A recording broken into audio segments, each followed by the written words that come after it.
take yours out.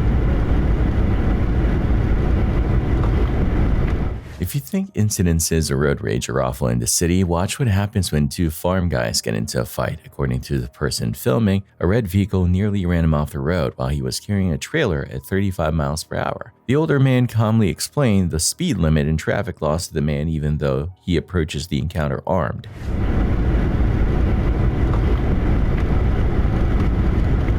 Hey, the speed limit is 35 on this road, and Sheriff Cook says no passing on the road.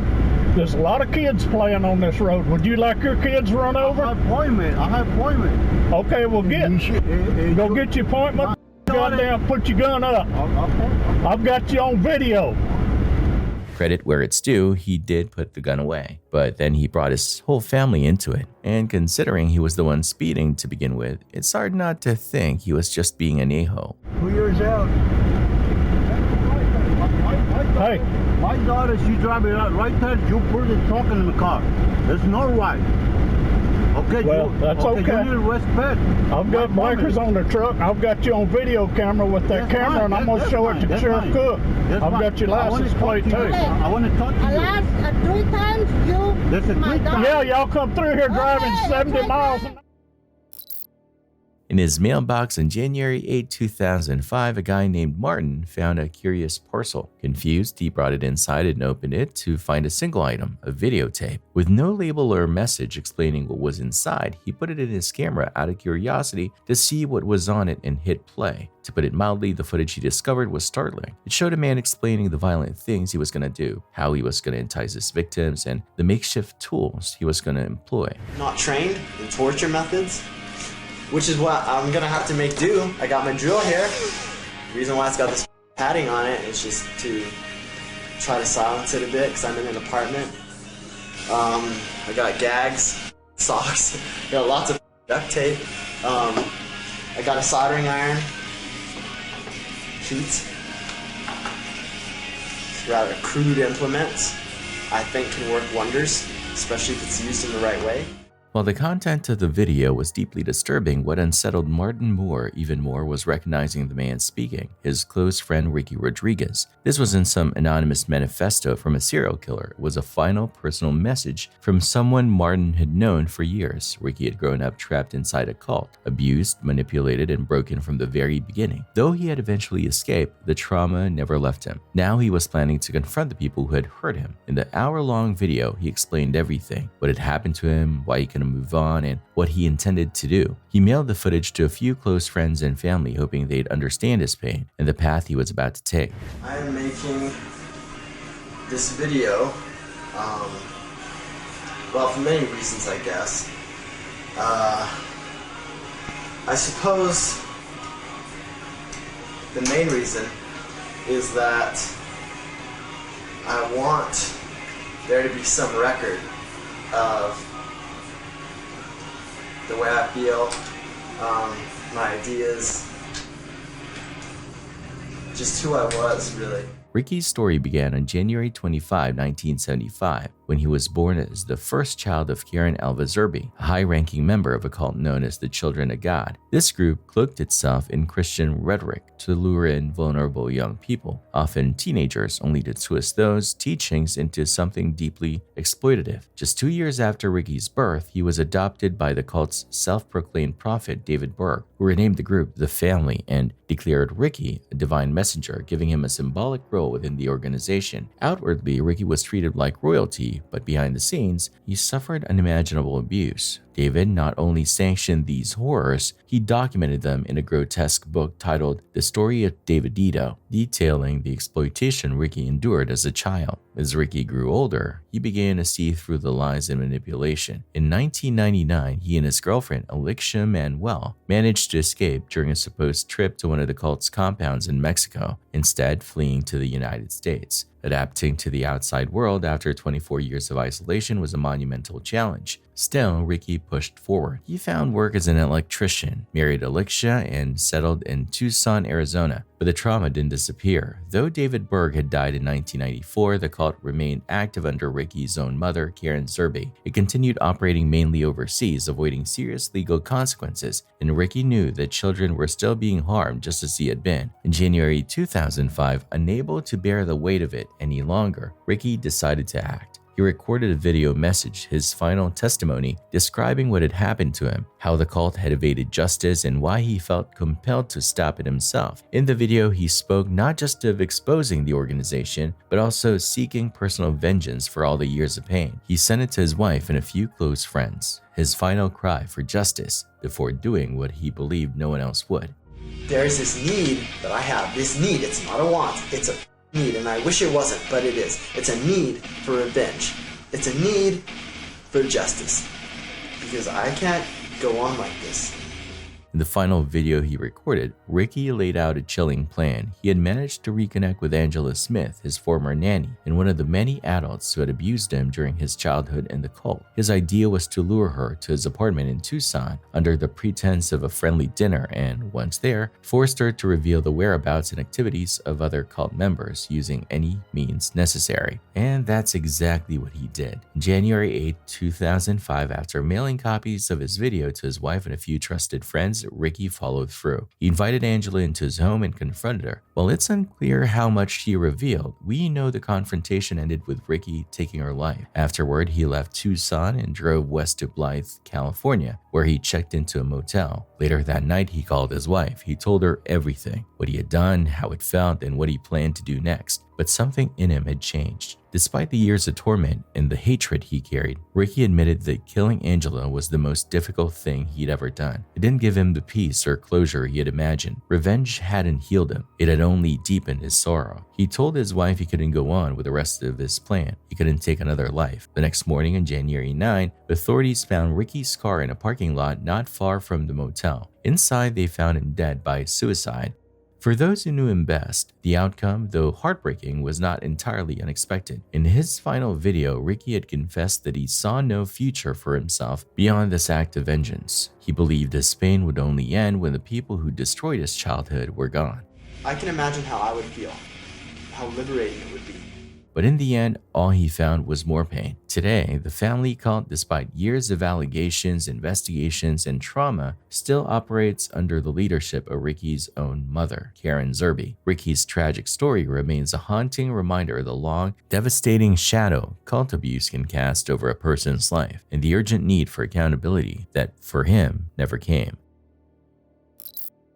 Afraid of heights? You might want to skip this one. This footage captures the heart-pounding reality of those who scale towering structures to service antennas and transmission lines atop some of the world's tallest buildings. It's not just a job, it's a daily test of courage. The video, shot from the climber's perspective, documents an ascent up a staggering 1,768-foot tower. While there is an elevator that takes workers up to about 1,600 feet, the final 168 feet must be conquered by hand on a vertical ladder with a 30-pound tool bag trailing beneath them. As the climber nears the summit, the protective structure fades away and the ascent becomes even more precarious. From this point on, it's free climbing, just small metal rungs and thousands of feet of open air below. No guardrails, no safety net. It's the kind of climb where one slip, one misstep, or even a sudden gust of wind could mean a fatal fall. And that's exactly what makes this footage so unnerving, because it reminds us just how thin the line is between awe-inspiring and terrifying.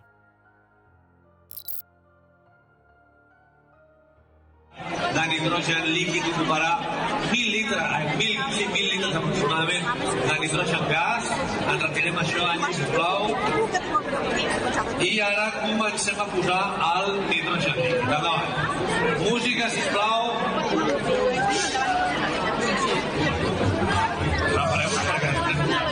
Nitrogen líquid.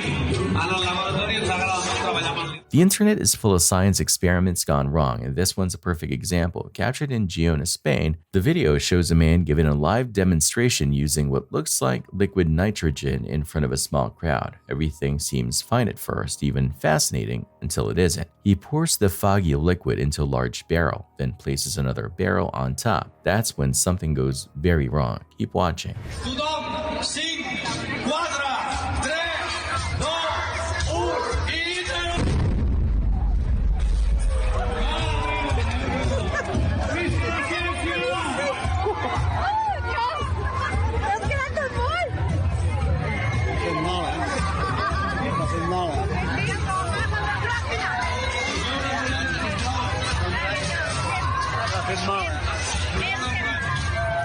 Suddenly, there's a violent explosion. The crowd jumps back in shock as a cloud of smoke engulfs the area. When it finally clears, the demonstrator is on the ground, clearly in agony, writhing from the pain caused by the blast. What was meant to be an engaging science display had instantly turned into a dangerous and chaotic scene.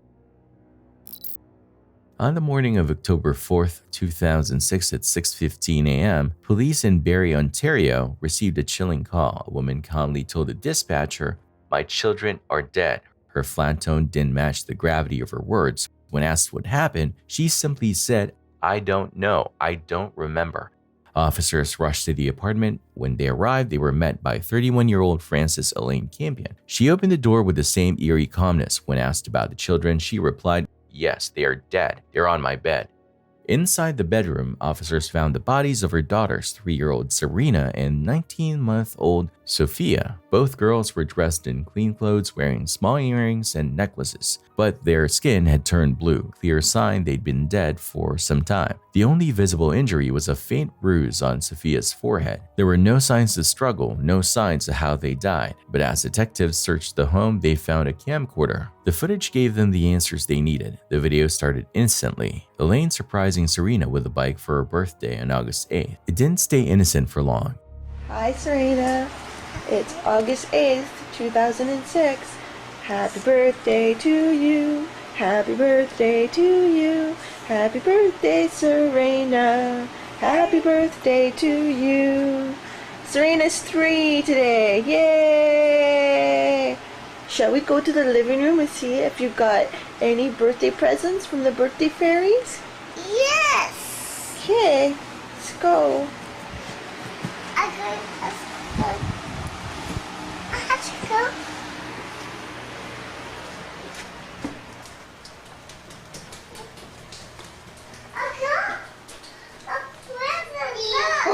What is it? It's a bike. Elaine and her 2 girls were also seen having fun and lounging around in the following video. It's much. Oh, I love you more than that. Everything appeared to be going fairly smoothly up until the 3rd recording, which was made on October 2nd. At that point, things started to become strange, and the tone of the recordings abruptly changed as Elaine began to talk endlessly about their appalling living conditions and the abuse she had endured at the hands of her ex-husband, Leo, and his family in front of her young ones. You can't see through the camera, boo-hoo. Oh, yes, this is a deplorable, horrible, messy, filthy apartment that supposedly my 2 children and I live in, and it's just a horrible, horrible mess. Yeah. I think Diego Campione is totally in the wrong, and I hope he burns in hell for all his sins. The same as Leonardo. All I wanted to do was take care of my 2 little girls and live happily ever after the 3 years of physical, emotional, and mental abuse that I endured tremendously by Leonardo Campione, and in the past year from Anna and Diego Campione, the mental and emotional abuse, which wouldn't stop, and I had CAS keep bringing these 2 people into my life over and over again when I kept telling them the amount of mental and emotional abuse it was causing my 3-year-old daughter Serena and I and Sophia. It was horrible and uncalled for, and I want justice to my family for what they have all done to us. I cried out for help. They should have.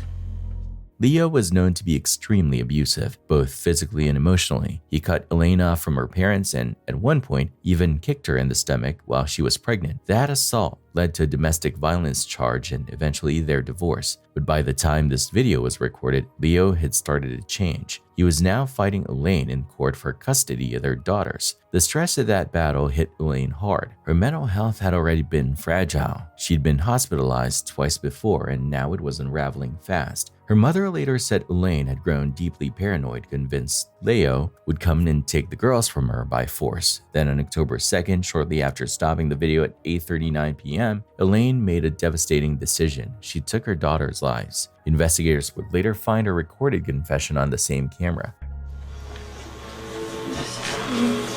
Recording this because Leo and I are very happy.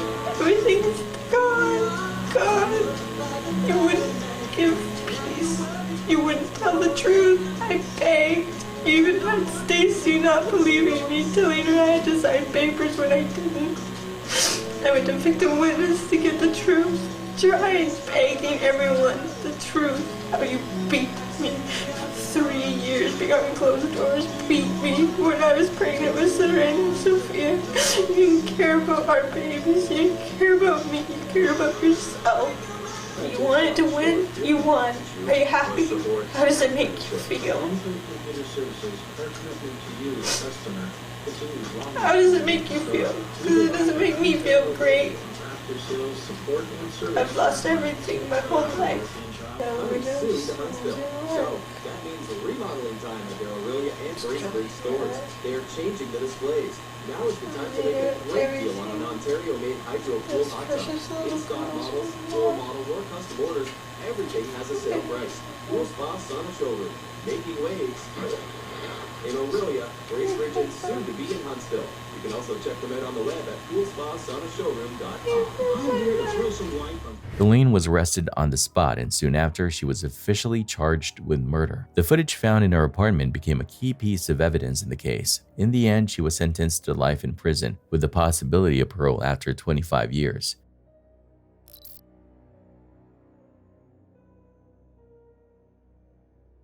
This video is a clear reminder that what looks impressive on camera can be incredibly dangerous in real life. While the exact setting of the footage isn't clear, what is obvious is the reckless act taking place, someone batting molten metal directly into a crowd.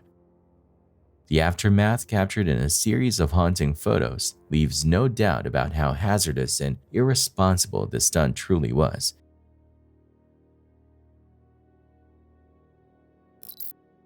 On May 15, 2015, it started out like any other school day in Jefferson County, Kentucky. Outside Wilkerson Elementary, yellow buses lined up just like always, dropping off and picking up kids. But that afternoon ride home turned into something no one in one family would ever forget. Melinda Sanders was behind the wheel that day. Reports later said her view was partially blocked, not just because of the size of the bus, but also by clutter on the dashboard that made it harder to see what was in front of her, especially the kids getting off. One of those kids was 7-year-old Allie Redner. She was just trying to get home like she always did, but this time something went horribly wrong. Watch this.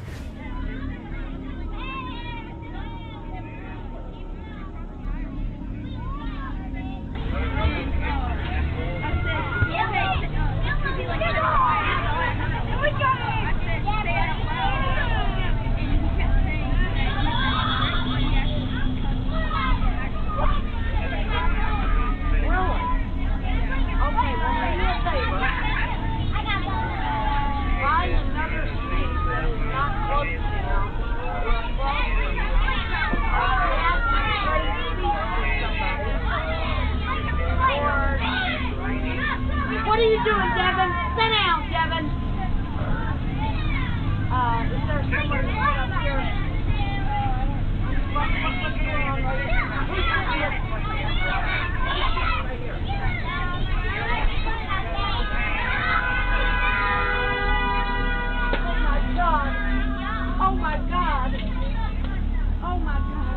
Melinda shut the door and drove away, unaware that Allie's backpack was still stuck. That one moment led to something unthinkable. Allie, just 7 years old, was dragged for over 1,300 feet, almost a quarter of a mile as the bus kept moving. Her body scraped against the pavement for nearly a minute. It wasn't until a passerby, someone jogging nearby, noticed and reacted. He pulled his car in front of the bus, forcing it to stop before things got even worse. By then, Allie had suffered serious injuries. Deep wounds on her legs and hips, nerve damage that still affects her, and scars that may never fade. She went through 8 major surgeries, skin grafts, scar revisions, and now lives with constant pain. On top of that came the trauma. She became terrified of school buses. Her childhood was changed forever. The driver, Melinda Sanders, was fired a month later, but for Allie and her family, the damage was already done. They sued the school district, saying the driver wasn't properly trained and the buses lacked key safety features. The case ended in a $4.8 million settlement meant to help cover Allie's recovery and long-term care. After the incident, laws were changed. Buses in Kentucky are now required to have sensors and alerts that warn drivers if a child is near the door. Technology that might have saved Allie from everything she went through. Today, Allie is 17. Instead of letting that day define her, she speaks out. She shares her story to push for better school bus safety so that no other kid has to go through what she did. A school bus isn't just transportation. It's a promise that kids will get home safe. All it takes is one careless moment to break that promise and leave lasting scars.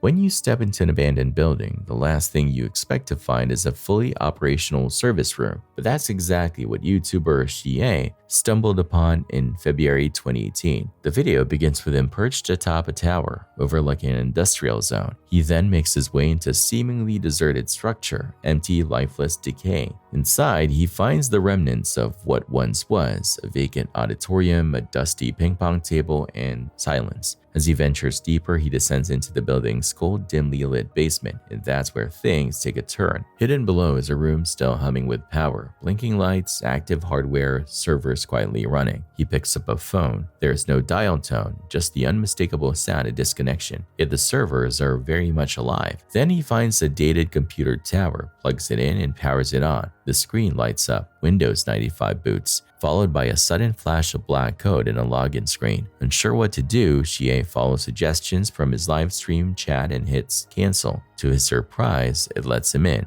He pokes around the system briefly, exploring files, but unease creeps in. Muttering about a possible secret government operation, Shie unplugs the machine and quickly leaves the building. Was it paranoia, or did he stumble onto something hidden in plain sight? Whatever was on that computer remains a mystery, unless he decides to return and dig deeper.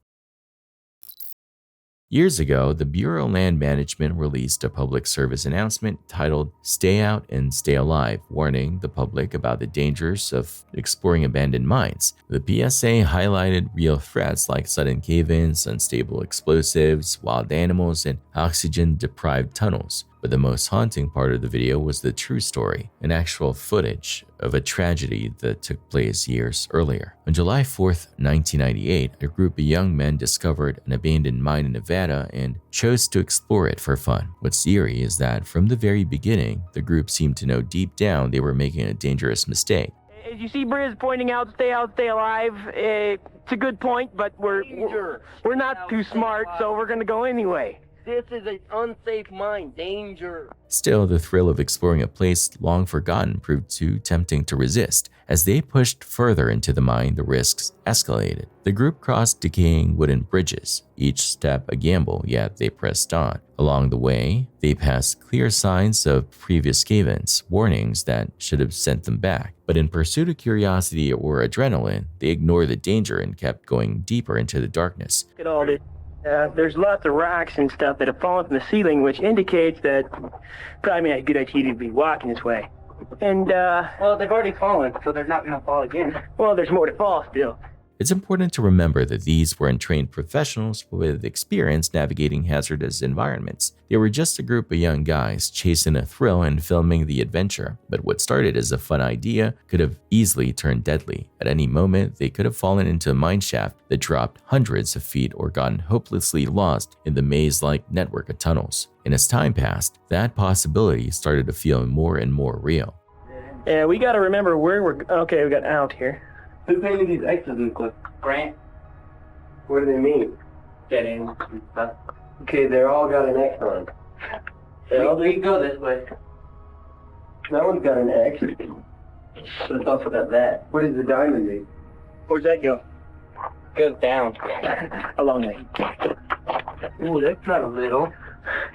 Well, it'd be kind of hard if you slipped and fell. You could catch yourself before you actually fell down there. Not if panic set in and you spin like a little. Toxic gases and lingering radioactive elements pose another invisible threat. Exposure to either could have caused long-term health problems or even kill them on the spot. Yet somehow they managed to avoid all of that and push deeper into the mine. But just when it seemed like they were in the clear, they stumbled upon something that had the potential to end everything in an instant. Got them pipes. Oh, wow.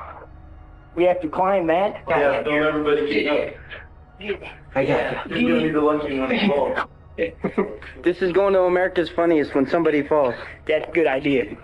Alrighty. Oh, that's the table. Don't touch that. The ropes. The main shaft. Wow, so we're climbing down this rope. Yeah. How far down? How are we getting out of it? Climbing up it. I see.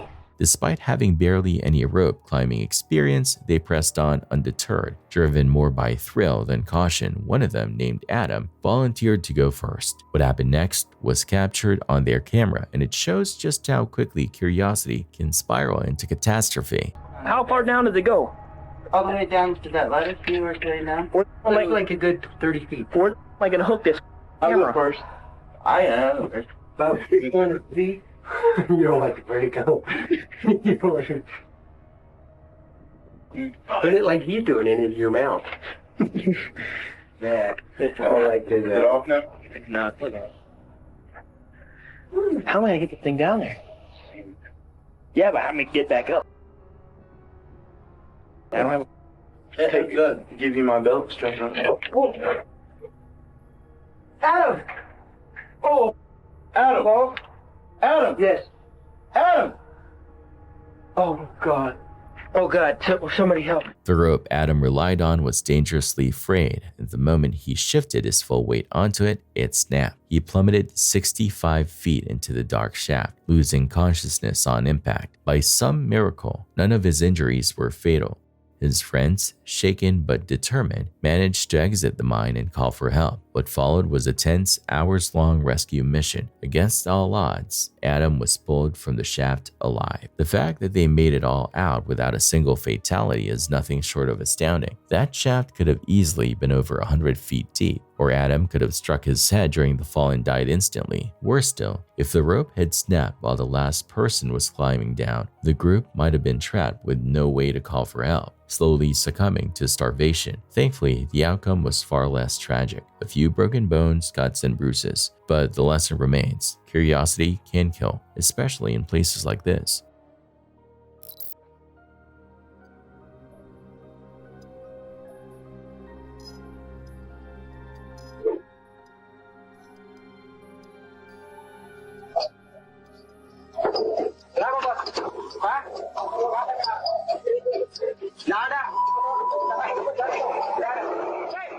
Joyride robberies and carjackings have become all too common these days, but there's a reason semi-trucks aren't often the target. In this case, the would-be thief quickly learned why.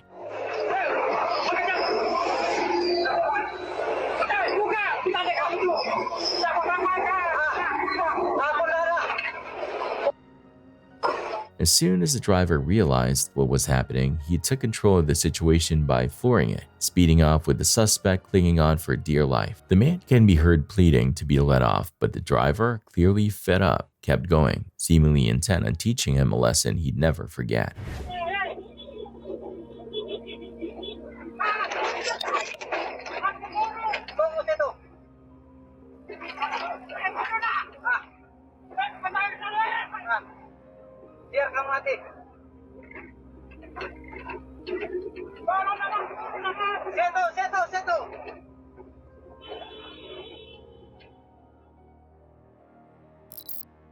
Back in Time is a YouTube channel run by a couple named Chris and Meg who document their explorations of forgotten, decaying places, abandoned hospitals, old schools, and crumbling homes that time seemed to have left behind. One day, while studying old satellite maps, they noticed something unusual, an isolated farmhouse hidden deep in the countryside. It was barely visible from the nearest road and looked completely overtaken by nature. Judging by the thick overgrowth, it hadn't been touched in decades. Intrigued, they packed their cameras and headed out, expecting to find the usual collapsed ceilings, peeling wallpaper, rusted furniture, and from the outside, the house delivered exactly that. Broken windows, ivy swallowing the walls, a structure on the verge of collapse. But once they stepped inside, it felt different. The floors were rotten, the air was stale, and the rooms were filled with dust and decay. Then they noticed something stranger, dead birds. Not just one or two, but dozens scattered throughout the house, untouched and oddly intact. Still curious, they made their way to the second floor. That's when things took a turn they never expected.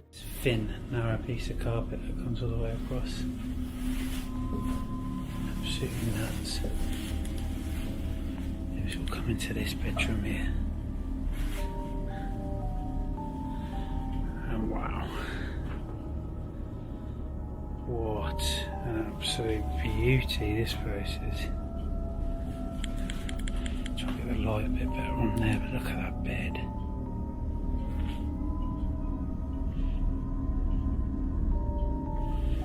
The old Zimmer frame.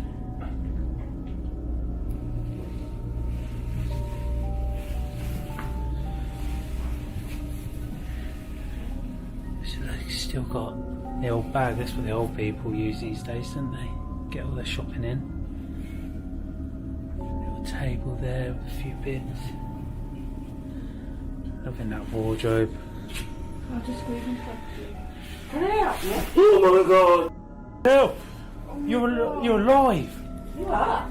Fuck. You live in here, you can't live in here. Yeah? No! We can't. We thought it was abandoned. We thought it was abandoned. You can't live in here. Holy shit! Are you okay?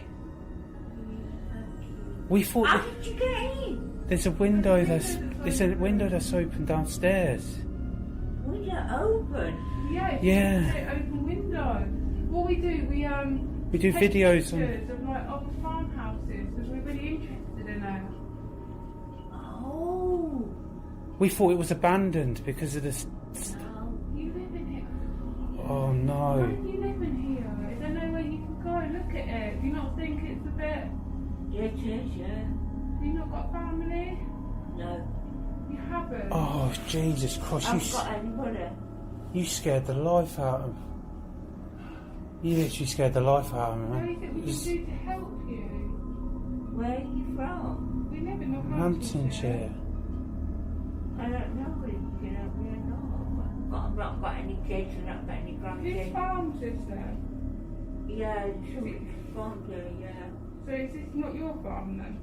No. Is this your house? No. It's not your house? No. So do you just live here then? Yeah. Oh God, I'm sorry. We didn't realise because of all the cobwebs and all the decay. We just assumed that it was abandoned. Yeah. No. Oh my god. Oh, Jesus Christ. What about food? How do you eat? Where? How do you eat food? Yeah. Do you eat food? Yeah. Oh yeah, yeah. Yeah? At the end of a narrow hallway hidden inside what looked like a child's bedroom, Chris and Meg discovered something that left them speechless. A bed that was clearly still in use, and lying in that bed, surrounded by layers of dust, rotting walls, and an unsettling number of dead birds, was a woman. Her name was Jane. She was elderly, frail, and strangely serene, as though she had long since made peace with the decay around her. What unsettled the couple most wasn't just that she was alive in such grim conditions. It was how normal she made it all seem. Jane explained that she had lived in that house since 1993. She had originally come to help someone out just for a few days, but never left. She said she had enough food, mentioned a husband and a brother, and assured them everything was fine. I was going to say to you, we're going away for the weekend, but we're back on Sunday or Monday. if there's anything that we can come and give to you, so we're only down the road. Do you need any food or anything? Like, if we can come and drop something off on Monday or something for you, anything like, they're your slippers? Yeah. Do you want some new? Do you need some new slippers? Do you need Get anything? you some new slippers and some nice blankets. No, I'm alright for blankets. Look at them, they're horrible. But I've got some new ones. Why don't you use them? Oh, I will, Yeah, I think you should. The thing is, and your pillow as well, the thing is, everything is damp in here, it's going to make you ill. Yeah, you end up It's going to make you on your really chest. ill. This guy's a dumb house, isn't it? Yeah, it Yeah. is. That's what I mean. And you're going to get ill. You've not got any family at all? No one? No? Have you ever had a husband? Was you married or? Oh, yeah. You was? Yeah. Oh. Well, if we could, do you sleep most of the day then? Yeah. You do? You just sleep? Okay. I was going to say, on Monday, we drop some bits round. Yeah, can we drop you some bits new round? slippers and some food? No, I don't want you to. I know, but you're... You know what, if I had room in my house, I'd tell you, I'd say, come on, you come to live with me. Oh. Honestly, I would. Because look at the state of this room. Look at the state of this house.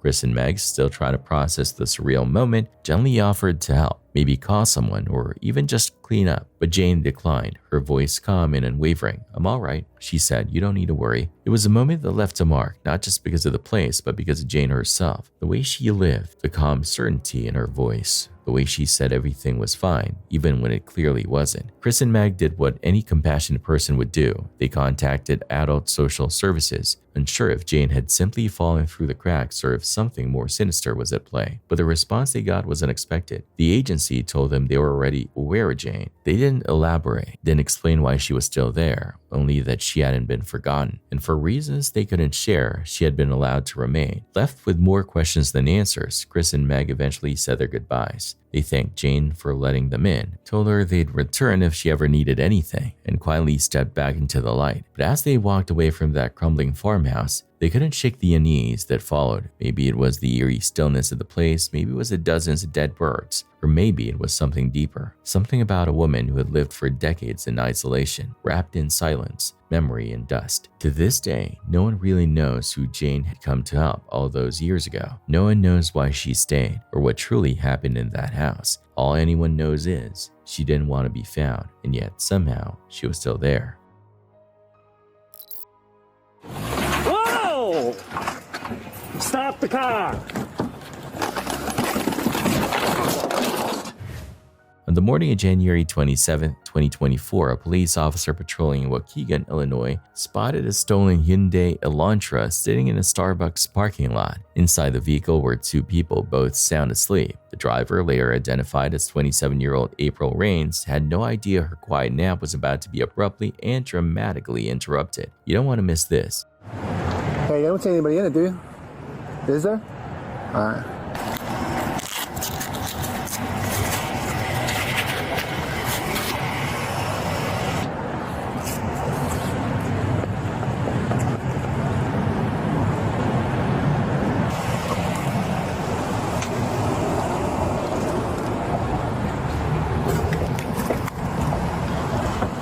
Asleep.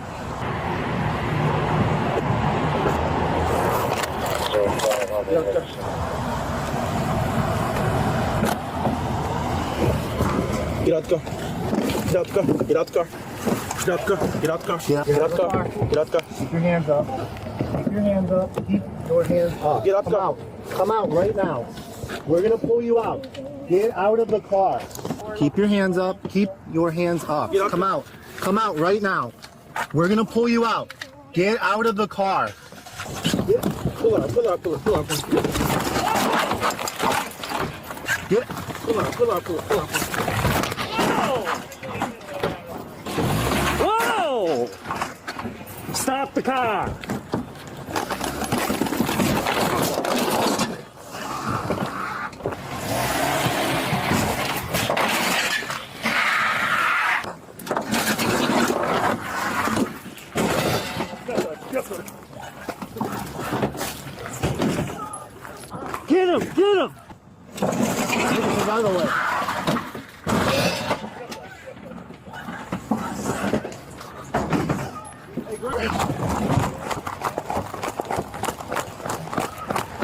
What? Get on the ground. Get on the ground. Get on the ground. Get on the ground. Hey, I didn't Get on the ground. Listen to the suspect's plea as the cops get him. I didn't do anything now.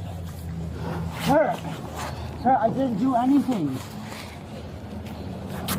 I didn't even fight with you. What am I getting in trouble for? Now, please sit. No, you can stand in a second. Ow.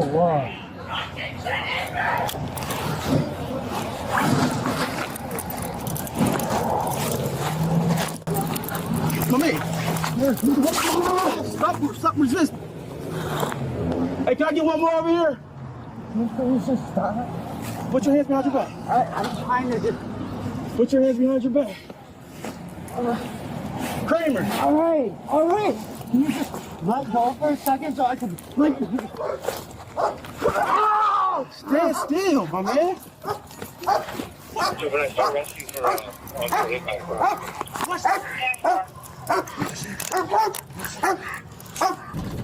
Milo, watch that guy. Watch that guy. Watch that guy.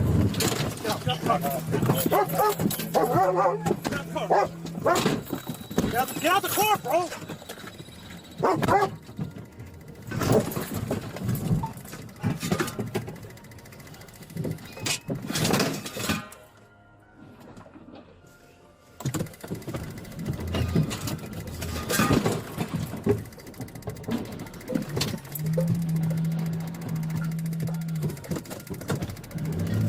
Kramer, keep your pedal on it.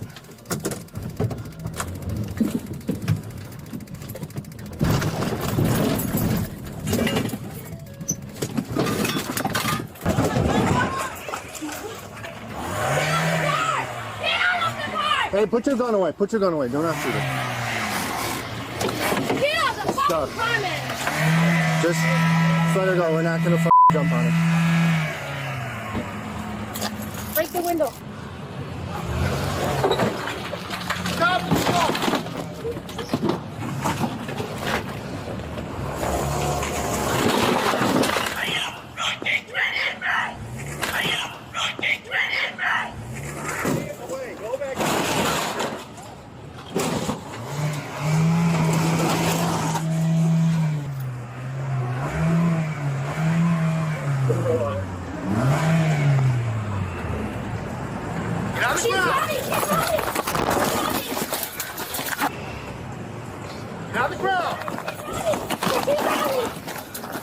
Get on your face. You're under arrest.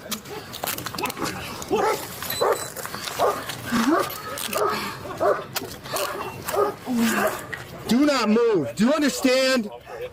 Joshua was charged with resisting a peace officer and trespassing in a vehicle. He was booked at the station and released shortly afterward. During the incident, April struck one of the officers with the open car door, breaking his ribs. After being brought to the Criminal Investigations Division for questioning, she attempted to escape by climbing into the ceiling and injured another officer's hand as they tried to pull her down. She was charged with aggravated battery causing great bodily harm to a peace officer, aggravated battery of a peace officer with a deadly weapon, aggravated battery causing great bodily harm, 3 counts of aggravated assault of a peace officer, criminal damage to property, 2 counts of aggravated DUI, improper use of registration or title, reckless driving, operating an uninsured vehicle, and driving without a license. In March 2025, April was sentenced to 7 years in prison for the incident.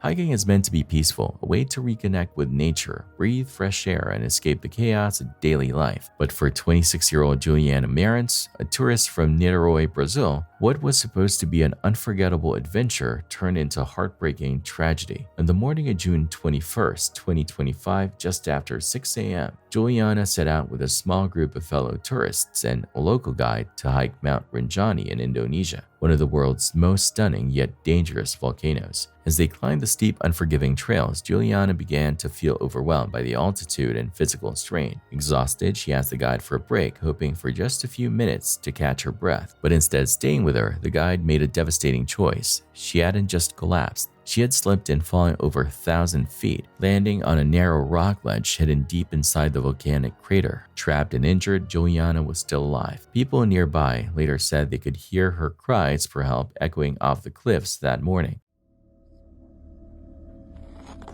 tokol tamu nih. Tokol andang tu no. Oh, itu kan nonton kak. Oh, tokol nih darat. Enggak center down, tidak lah notak. Soalnya lu center naik sih kita berjudu kan. Darat kepindah nih. Tokol. Lapun tas masih jauh tas no. Amin. Jadi selalu dia dari dulu dengan belakang dia sudah gitu. Kalau babakan dia trek, memang dia tak boleh bangun dia duduknya.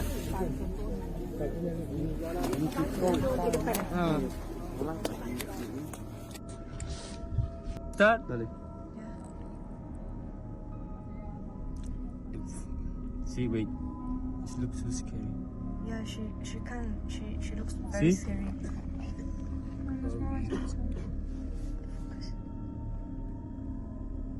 She just keep doing this, so I think she is. She's trying to. Not very sober. Yeah. She just. No tiene el móvil, ¿no?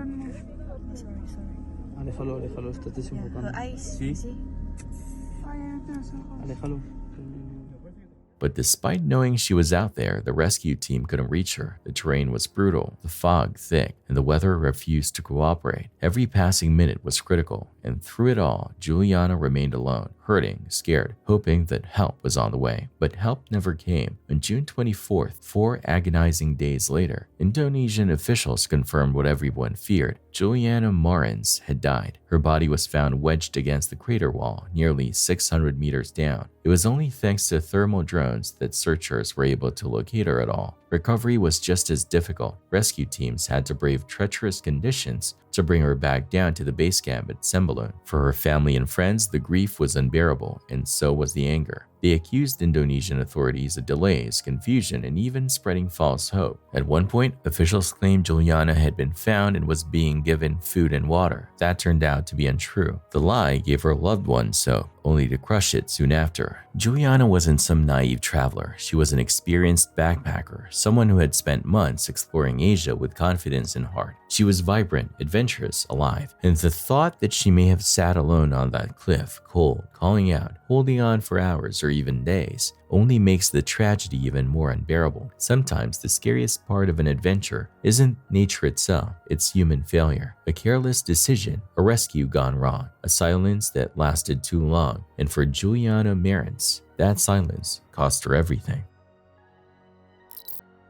On February 25th, 2022, the Borea Fuel Company brought in a team of 5 maintenance workers, Christopher, Kazim, Yusuf, Rishi, and Faisal, to reopen an underwater pipeline that connected their oil unloading dock to the refinery. Their plan involved using a pressurized habitat to access and repair the pipe safely, but not long after the men entered the habitat, something went terribly wrong. All 5 vanished without a trace, leaving the surface crew baffled. The mystery deepened until rescuers received footage from a GoPro attached to one of the diver's suits. What the video revealed was chilling. It showed the team struggling to loosen a stubborn valve that kept the pipe sealed. Kazim left briefly to grab a wrench and returned moments later, handing it to the others. Then, just seconds after that, disaster struck.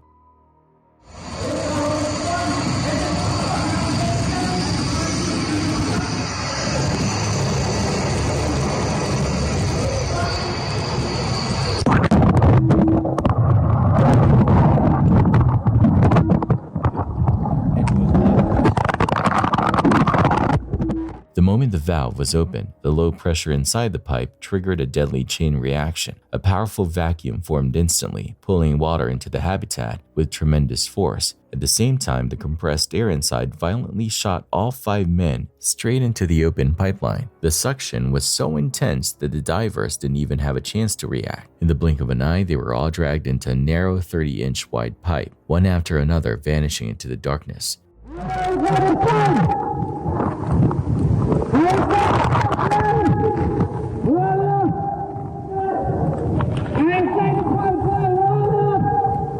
All 5 men had managed to find a temporary air pocket inside the pipe, but they were barely conscious, struggling to breathe. One of them had suffered a leg injury, and while the air pocket gave them a brief window of survival, it was only a matter of time before it ran out.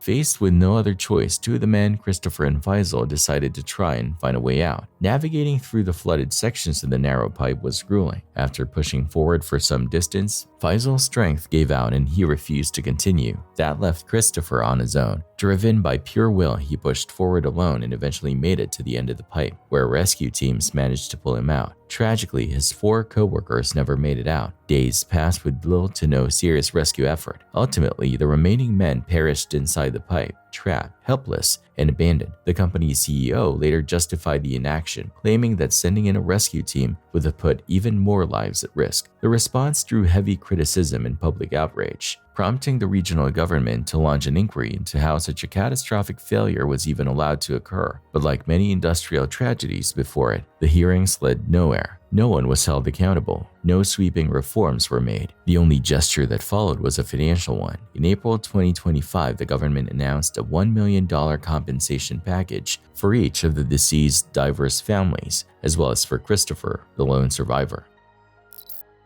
This harrowing video captures the terrifying moment 13-year-old Maria Rita nearly lost her life when her hair became entangled in a pool drain at a private residence in Piauí, Brazil. What began as a normal day of swimming quickly turned into a nightmare as Maria struggled underwater, unable to free herself. The powerful suction from the drain held her in place, and despite her desperate efforts, she couldn't break free.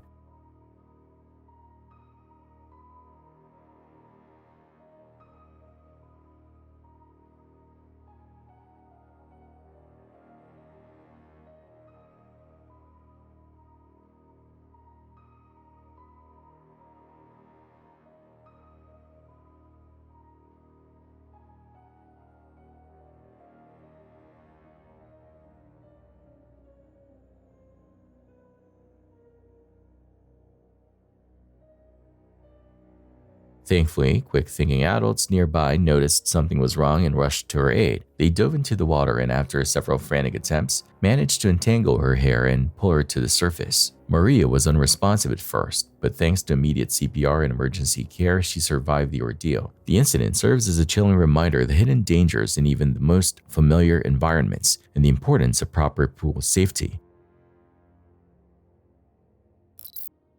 May 31st, 2025, an insane incident happened on this train in Seoul, South Korea. A man out of nowhere began pouring gasoline inside the train. Bystanders, understandably in fear, bolted. As that happened, the suspect ignited the flame and the fire rapidly spread.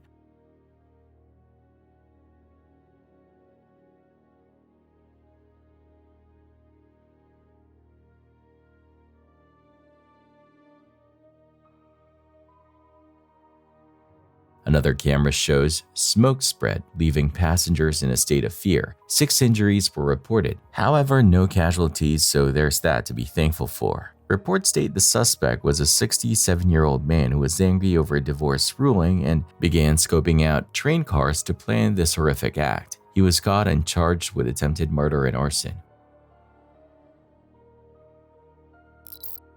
A horrifying crash unfolded on August 6, 2018 near Bologna Airport in Italy. It began when a tanker truck carrying flammable materials slammed into a line of stationary vehicles caught in a traffic jam. The impact was immediate and violent. The truck erupted into flames, setting off a massive fireball and sending thick black smoke billowing into the sky, visible from miles away. Security cameras recorded the exact moment of the collision, and just minutes later, a powerful explosion shook the entire area.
The bridge where the explosion occurred was completely demolished. Panic spread instantly, and nearby drivers scrambled to escape the growing flames. Tragically, the tanker truck driver lost his life in the blast. 68 others were injured, many suffering severe burns, and several were rushed to the hospital in critical condition. The force of the explosion caused part of the bridge to collapse, bringing traffic in the area to a standstill for hours. Despite the devastation, emergency responders acted swiftly, evacuating the area and preventing an already catastrophic event from escalating further. On April 28, 2000, 22-year-old Russian diving instructor Yuri Lipsky attempted to descend into the Blue Hole in Dahab, Egypt. This spot is considered one of the deadliest diving sites in the world, with over 200 deaths in recent years. Before his dive, Yuri asked several local technical divers to accompany him, but they all declined. The type of deep dive he wanted to do usually takes at least a week to prepare for, but Yuri insisted on doing it within 2 days. After everyone refused, he decided to go alone, a decision that would cost him his life. He began the dive around noon and quickly vanished into the deep. Hours passed with no sign of him. Worried, his mother reached out to a local diver named Tarek Omar to search for her son. Tarek eventually found Yuri's body lying near the bottom of the Blue Hole. The next day, he returned with equipment to recover the body. While preparing to bring Yuri up, Tarek noticed a camera lying nearby. He retrieved that too, and inside was footage that captured Yuri's final moments in disturbing detail.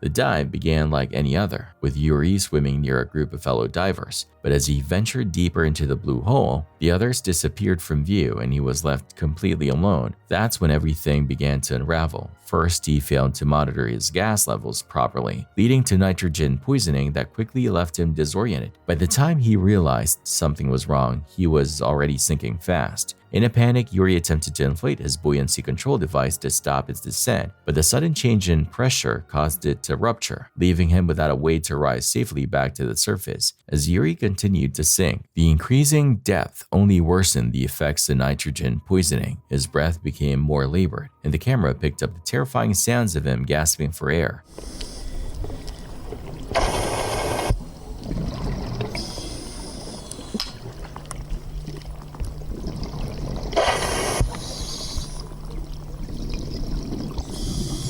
Moments later, he drifted all the way down to the seafloor, 377 feet or 115 meters deep, where his life came to a tragic end. The only faint silver lining in this entire ordeal is the hope that Yuri's final footage may have helped save someone else. By showing exactly what went wrong, his story could serve as a sobering lesson for future divers, one that might spare another life.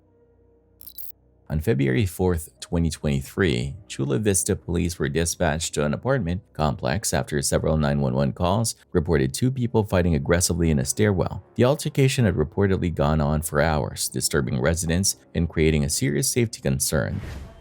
Back up. Chula Vista Back police. the up. Chula Vista police. Back the up, man.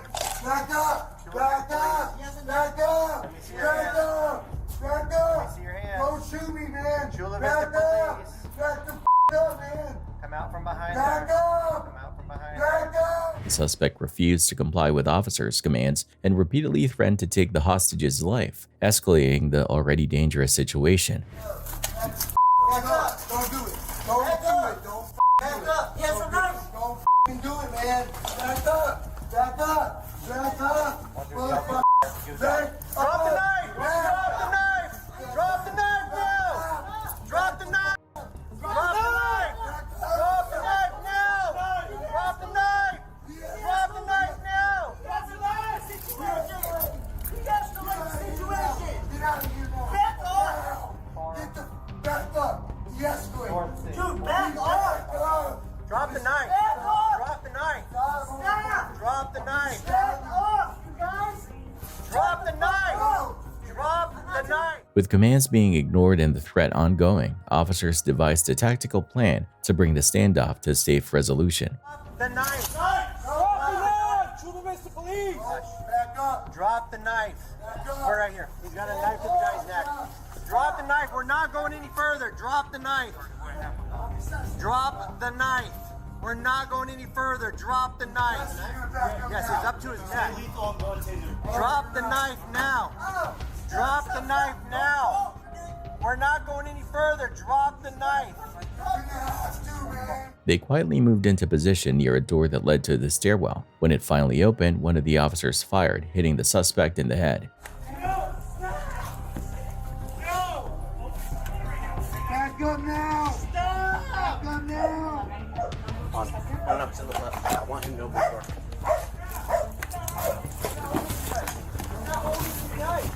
Back up, motherfucker. Now. Now.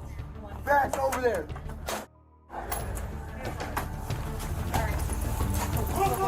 Now. Back over there. Stand by.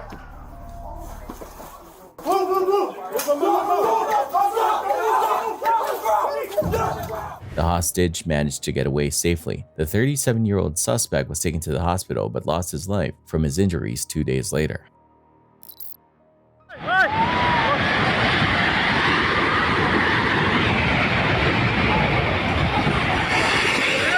A high-rise building under construction collapsed in Bangkok after a powerful earthquake shook the region. The quake, which had a magnitude of 7.7 and originated in neighboring Myanmar, sent tremors strong enough to shake buildings across Thailand's capital. The collapse happened in the SHOUTOUT Park area, where dozens of people were reportedly trapped beneath the debris. Witnesses said the shaking was intense enough to spill water from rooftop pools and send crowds rushing into the streets in fear.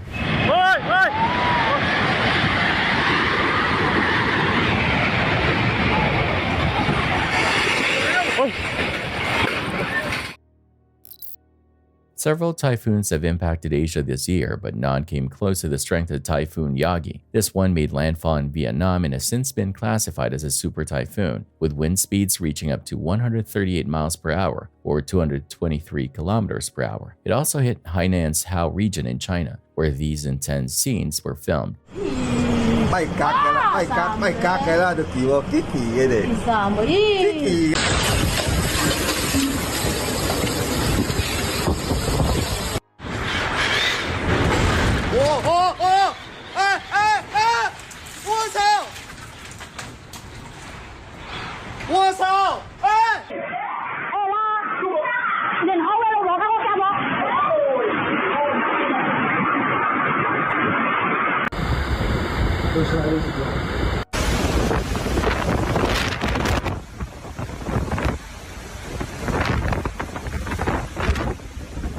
As of the time this was recorded, the typhoon hadn't let up. In fact, it was still pounding parts of the country with increasing intensity. Meteorologists confirmed that after making landfall in the Philippines just days earlier, Typhoon Yagi didn't weaken. It doubled in strength. Now classified as a super typhoon, it matches the strength of a Category 5 hurricane. Conditions on the ground are deteriorating fast.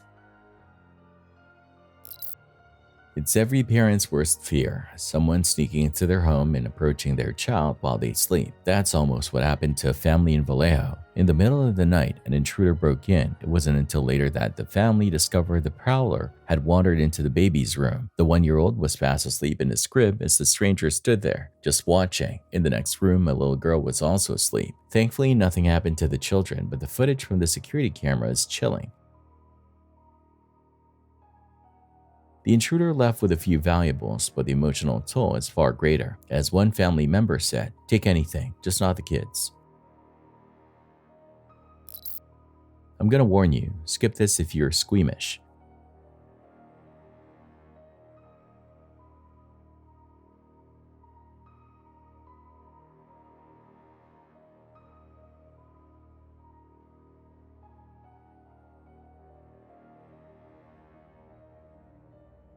A man, likely in Brazil based on the account that posted it, walked through an area absolutely infested with spiders. By the time he made it through, he was covered in webs and spiders. Watching the video is enough to make your skin crawl, but somehow he didn't seem fazed at all. No panic, no flinching, just calmly moving forward. If you've ever wondered what it takes to keep your cool in a creepy situation, this guy might be the extreme example. How would you react if you were in his place? Police arrived to the scene and the woman's reaction was a tearjerker. Hey, Get off her now. Come here, dear. Come here. You're good. The police not only had perfect timing, but the woman had a clever plan when phoning the police. Listen to this. What is the address of your emergency? Yeah, I would like to order a pizza. I'm stuck in here. Okay. Are you aware you're calling 911? Yes, I'm sure I'm calling to that number. Trying to get a pizza. What address are we going to? So, you got my location, please. You don't know your location? No, basically no. I'm stuck in here. It won't take me back home. I'm trying to, but trying to get pizza. Pepperoni extra cheese. Okay. How many people are there? Tell me. Just me and him. Do you have any weapons? No. You know his name? I don't know say it because like. That's okay. That's okay. What's your name?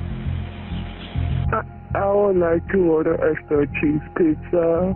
Okay. Are you hurt? The dispatcher immediately sensed something was wrong and kept the caller on the line, using her phone signal to help pinpoint her location. Deputies traced the call to a fernery field in Pearson. When they got there, they found the suspect on top of the victim. She was rescued just in time before anything worse could happen. Hey, He's trying to get off her now. Help me! Get off her now. Give us a channel. Thank God! Thank you! Don't you f***ing move. Don't you f***ing move. Come here, dear. Thank you, Come here. You're good. 21 says to clear the channel. Thank you, Lord. We're good. We're here. We're here. We're here. We're here. We're here. Thank you, Lord. Thank you, thank you, thank you. Thank you, Lord. Thank you, Jesus.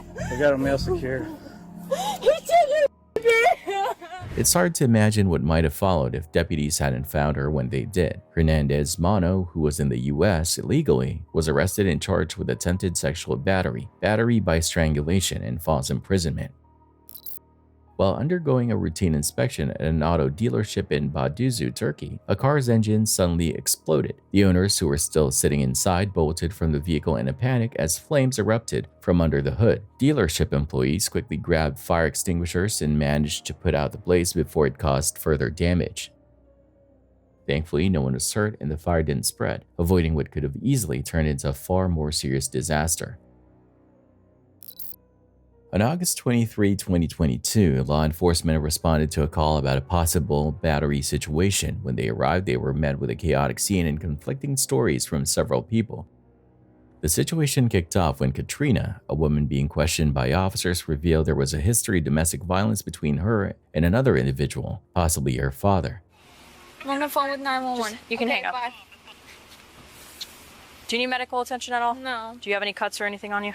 No. He's abusive. Okay. Well, I'm gonna wait.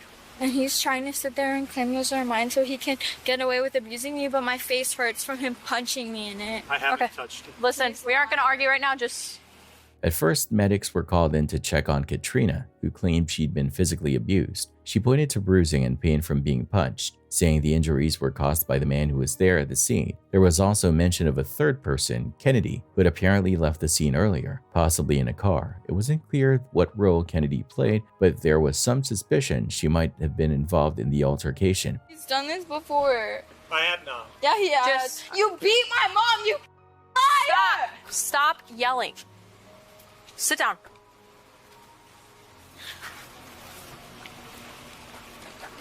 I honestly think she might just be unconscious if she's not answering me or anything. So who was in the car that left? Kennedy.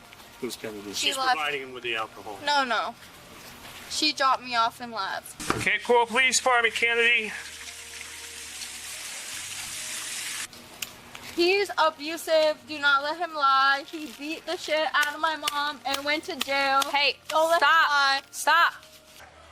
I'm okay. Been better? Yeah. Do you need medics? No, they talked to me. What's her name? Katrina. Beats women. Hey, Katrina. Who's Kennedy? Is that your other roommate? Yeah. Is she inside the apartment? I don't know. You said that's the person that left in the vehicle, right? Yeah. Right. Yeah, white Lexus. Fire saw her leaving white Lexus. White Lexus went over the black hood.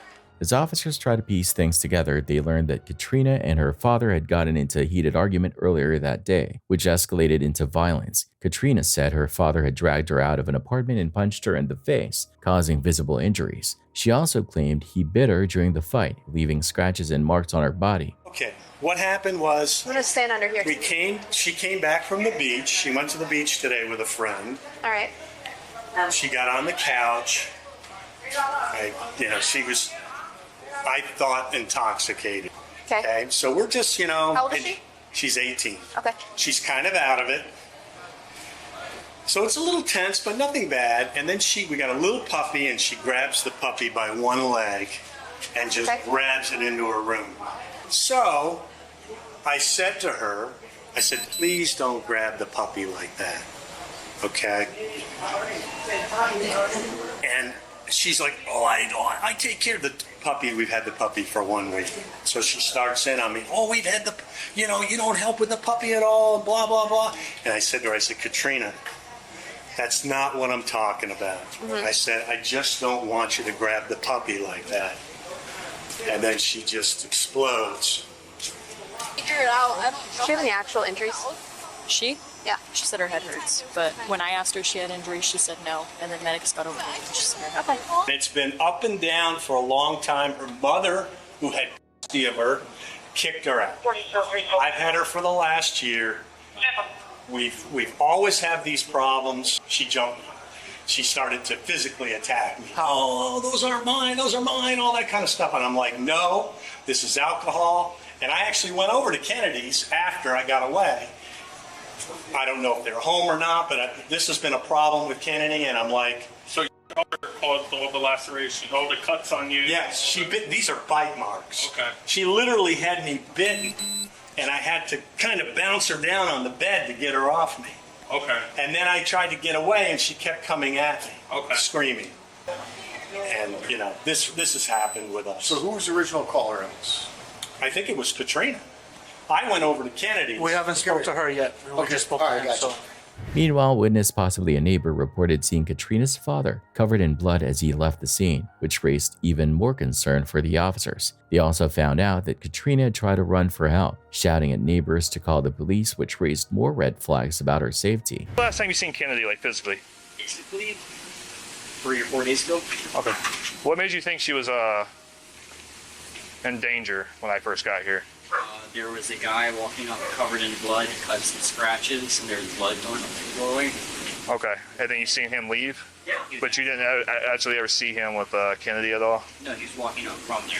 As the investigation continued, Katrina revealed that she'd seen her father abuse her mother in the past and had been a victim of similar abuse herself. She described a pattern of violent behavior from him, including past incidents of physical abuse, emotional control, and manipulation. Now, officers were trying to figure out if the altercation was a one-sided attack or a more mutual confrontation. First of all, I went to come here and confront from my apartment, and he followed me downstairs talking about how he's gonna hit me and all this stuff.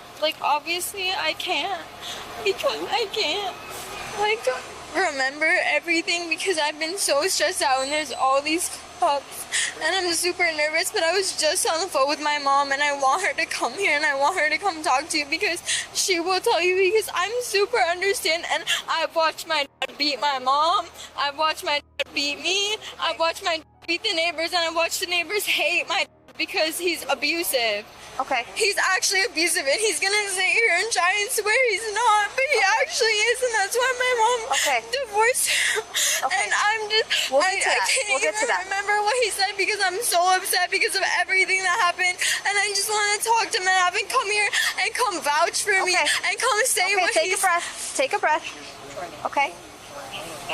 Despite the emotional back and forth, it was clear that Katrina had been involved in a physical altercation with her father. Both parties had injuries. Katrina had marks on her face from being punched, and her father had scratches and bite marks from the fight. Katrina insisted that her father had started the violence by punching her without warning. She also claimed he was lying about what happened, accusing him of trying to cover up his abusive behavior. He dragged me when I came over here, and I don't even remember that good because I'm so traumatized and I just want to call. Okay, so you got home. You were with your friend and you got home. Yeah, and I just remember being upstairs and him like dragging me from the apartment building, being like, "You can't come up here." I'm gonna see if those two people are the same. And I know.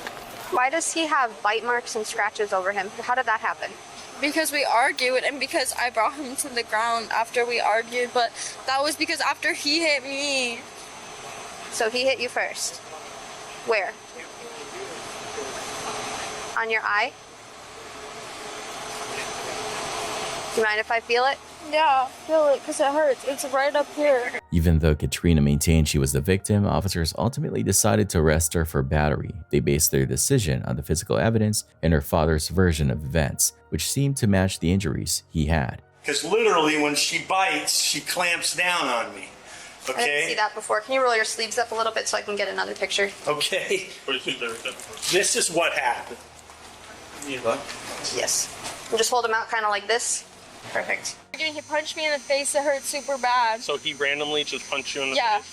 Yeah, he punched me in the face. Okay, and then how did he get all those scratches and everything? I started scratching him back. I started telling him to stop scratching me. He was scratching you? Yeah, he was scratching me. And Okay. I started telling him to get off me because he's done this before. I've seen him beat my mom. Katrina was frustrated and in disbelief, arguing that she was just defending herself against her father's abuse. All right, Katrina. So I'm gonna be upfront with you, okay? Based on the investigation, I'm gonna place you under arrest for battery. Against what I need you to do is turn around and put your hands behind your back. Just stay like that for me, okay? I'll be able to explain anything that you need explaining. You haven't really actually talked to him. We did talk to him. He's a liar. It's based on the totality of the circumstances, based on the injuries that he has and the stories that he's saying, the events. His story is okay. Okay, if that's what you think. The whole situation was complicated by the emotional intensity of the scene and the conflicting reports. While Katrina stuck to her story of being an ongoing victim of abuse, the officers had to make a decision based on the evidence, which suggested both she and her father had been involved in the violence. Her arrest was just the beginning of an investigation into the full scope of the violence between the two, which would ultimately determine the charges and what legal actions would follow.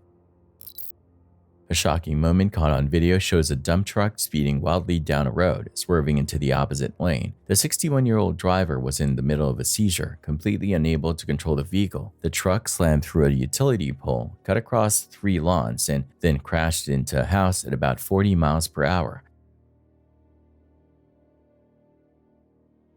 Oh my God. This terrified mom was clutching her baby as she darted across the street, trying to get away from the chaos unfolding around her. Another video shows the disturbing aftermath with cries of help coming from inside the house.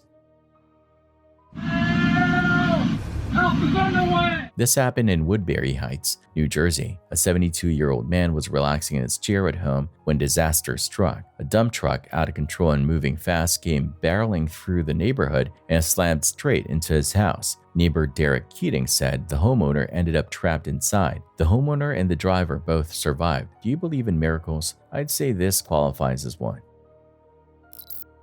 One powerful punching and shearing press, 4 workers, and 0 safety measures. No interlock system, no 2-hand control, no light curtain to stop the machine if someone enters the danger zone. Just a cost-cutting setup with overworked operators. This isn't a random accident. It's a failure built into the system.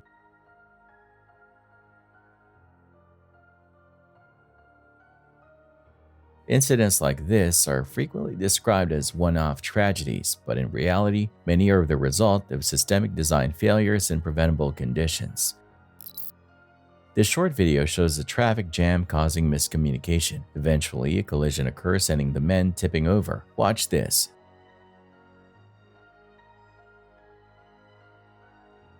To my knowledge, no one was hurt.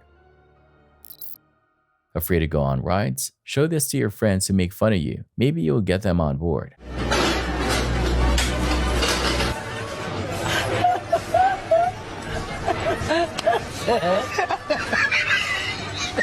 What the hell was that?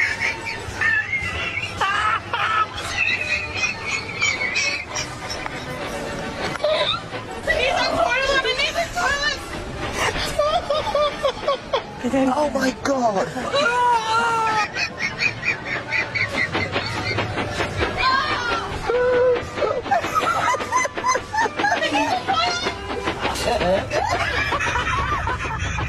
Turns out the ride wasn't broken at all. Apparently, this is just how that one seat is designed, and yes, it's as wild as it looks. It's kind of funny once you realize it's intentional, but definitely not the kind of surprise you want mid-ride. She was totally fine in the end, but something tells me she won't be hopping on that ride again anytime soon.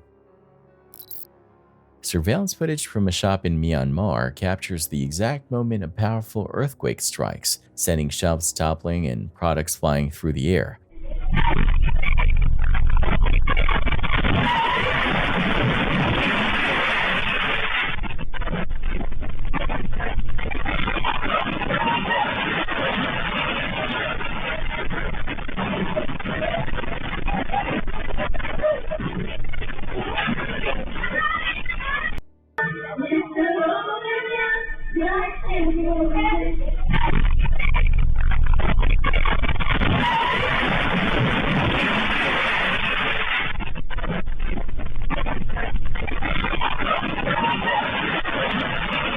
In a matter of seconds, what was a normal day turns into chaos as the tremor violently shakes the entire building. Items crash to the floor and customers scramble for cover, highlighting just how sudden and dangerous these seismic events can be. You won't believe this heart-stopping footage. A mooring line on a container ship suddenly snapped under high tension, recoiling violently and striking a nearby worker. Fortunately, the line hit an edge first, which helped reduce the force of the impact. Incidents like this highlight just how dangerous mooring lines can be. It's crucial to stay clear of the snapback zone at all times.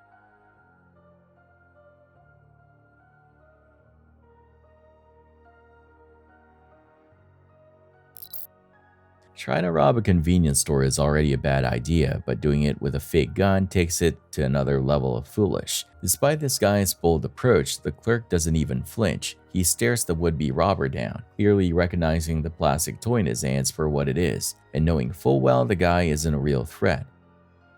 The robber was visibly angry as he stormed off. It's great no one got hurt. Two off-road motorcyclists had a near disaster on January 30th while riding in Russia's Kanash region. As they crossed the frozen river, the ice gave way, sending both riders plunging into the freezing water below.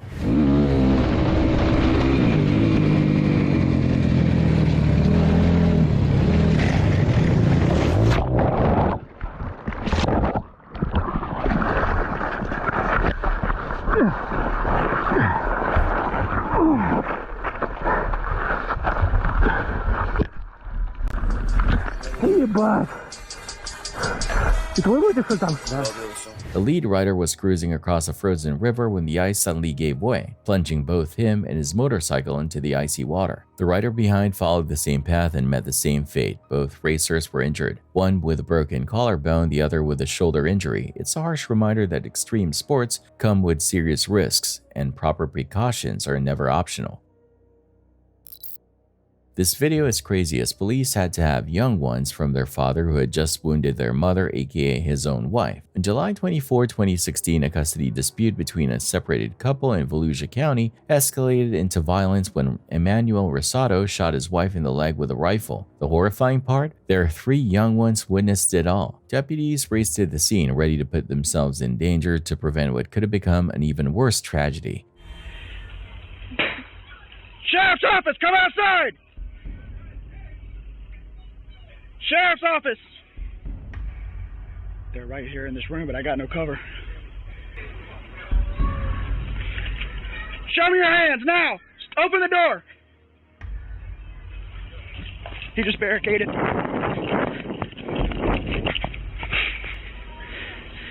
Come here, ma'am. Come to me.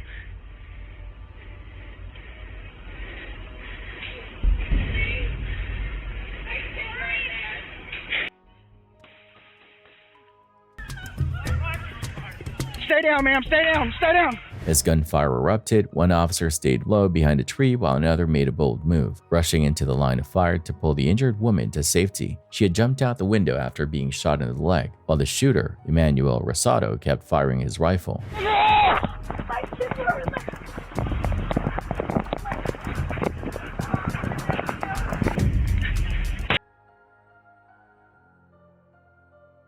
I got you. I got you.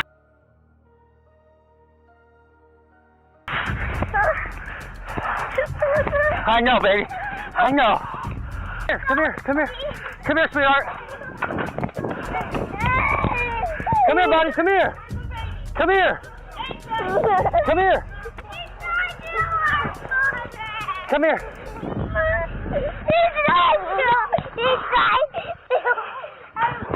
With the woman and her children out of harm's way, the deputies immediately turned their attention to the threat. Their goal was clear: stop the shooter before anyone else got hurt.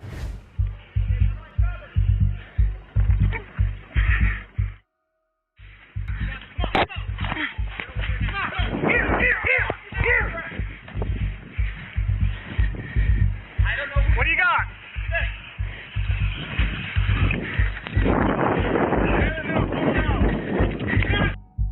Who's in the house? Which one do you have? Make sure that you have the right one. Who's in the house? Stand up with your hands up. Do it now. Palm to us. Keep your hands up. Turn around and walk towards our voice. Guys, remember, that might not be the shooter, so you stay behind cover and confirm it. Keep walking towards us. Keep walking. Go down to your knees. Keep your hands where you can see them. Seeing himself surrounded, he surrendered. He was arrested and hit with charges including attempted murder, aggravated assault, and child abuse. He's now serving a 30-year sentence. The woman survived and fully recovered. The last thing you'd expect to see in a mall after hours is a child, let alone a ghostly one, but that's exactly what a mall security guard in Brazil claims he captured on video at 2:30 in the morning. The footage, later shared on Reddit, shows a small figure riding an escalator in the distance.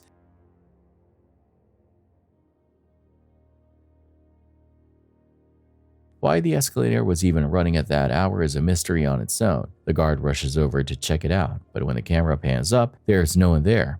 Just silence and shadows. Then, as the guard turns around, a faint figure in white suddenly darts across the floor behind him, skipping into darkness. A commenter translated the Portuguese in the video. The guard says, "See, what did I tell you? Look at her there. This is the second time I've seen her this week. I had to film this to prove it. No one ever believes me." Well, they might believe him now.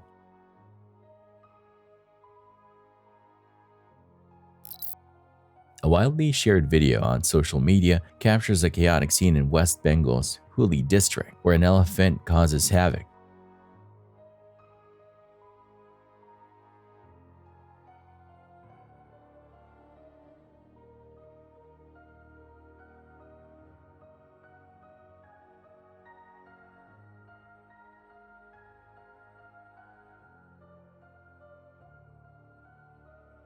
In the video, a group of people is seen waiting outside what looks like a medical store. Suddenly, the calm breaks. People start shouting and scattering in every direction. Moments later, an elephant charges into view, heading straight for the shop. Stunned by the unexpected chaos, bystanders watch as the elephant crushes a scooter parked out front before turning and walking off. It's bad enough when any driver loses control, but in this case, the runaway vehicle is a septic truck. In the top right corner of the footage, you can see it gaining speed fast, and given what it's hauling, this is definitely a situation you won't want spiraling out of control. Seconds later, the truck backs over a line of scooters and then tips, spilling its contents across the road, nearby houses, and everything else in its path. Even minutes after the crash, human waste is still pouring from the tank as the driver paces nearby, frantically calling for help. No matter how you look at it, it was a rough and messy day for everyone involved. A tractor trailer in Dong Ngai Province, Vietnam came to a sudden stop, causing disaster in seconds. A massive steel coil, which hadn't been properly secured, broke loose and rolled forward. It crushed the cab of the truck, flattening it under its weight.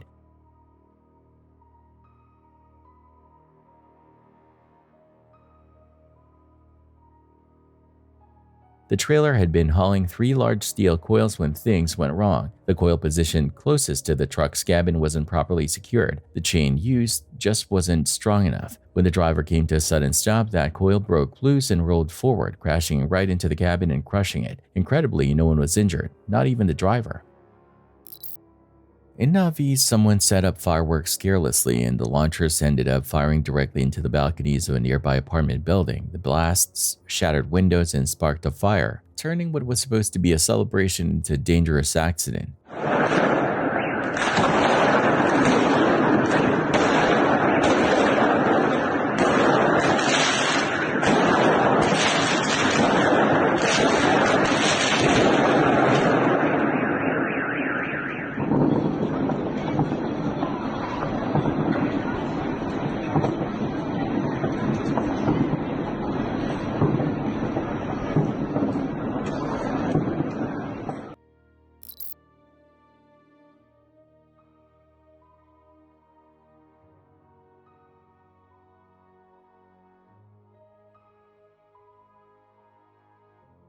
This clip captures the moment a fast-acting father stopped the fire from spreading at a gas station in Thailand while carrying his baby on his back. He was refueling his motorcycle in Ratchaburi province on February 11th when the pump suddenly went up in flames. The blast came dangerously close to the child in the carrier, but before the fire could spread, the dad grabbed a nearby extinguisher and put it out.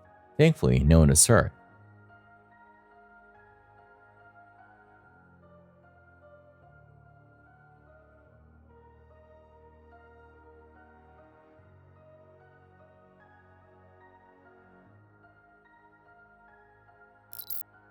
Here we have perhaps the most bizarre robbery ever. In Vancouver, a man wielding a machete scared staff at a restaurant. Oddly, he sliced meat off a rotisserie chicken.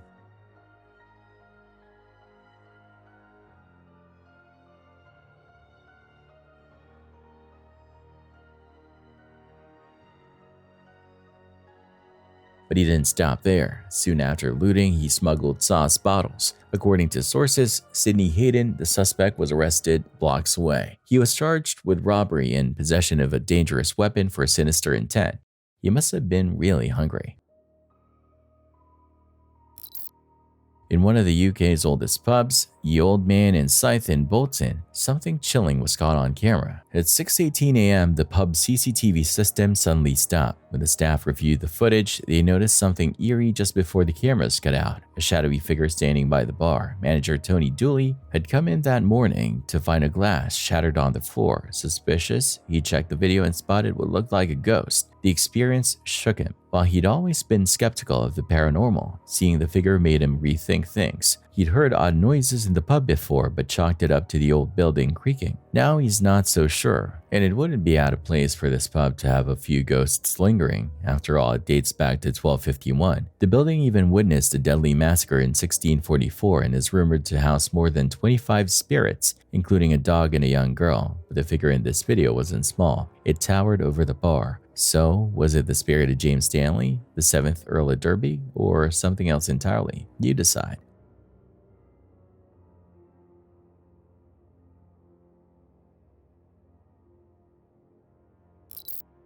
A tourist in eastern China was thrown into a steel frame after a rope snapped while they were on a swing. The accident happened suddenly, turning what should have been a fun ride into a serious safety scare.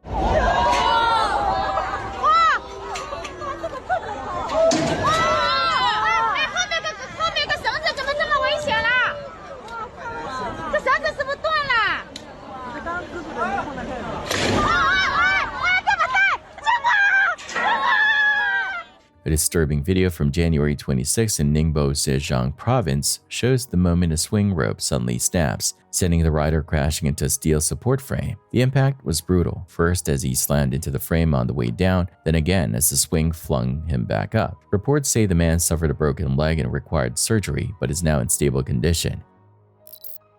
A worker tries to light a hydrogen balloon with a lighter, hoping for a quick fix, but it backfires fast. The leaking gas ignites instantly, creating a sudden fireball.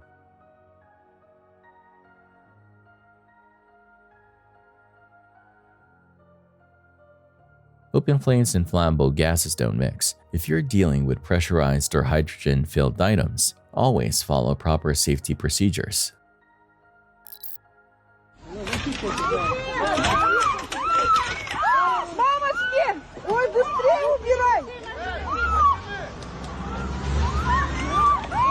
At Kyrgyzstan's Karakol Mountain Resort, things got tense when a parked minibus ended up directly beneath the moving cable car. As one of the tourists passed overhead, her skis got caught on the vehicle's trunk. She nearly slipped out of her seat. Thankfully, she regained her balance and no one was seriously hurt.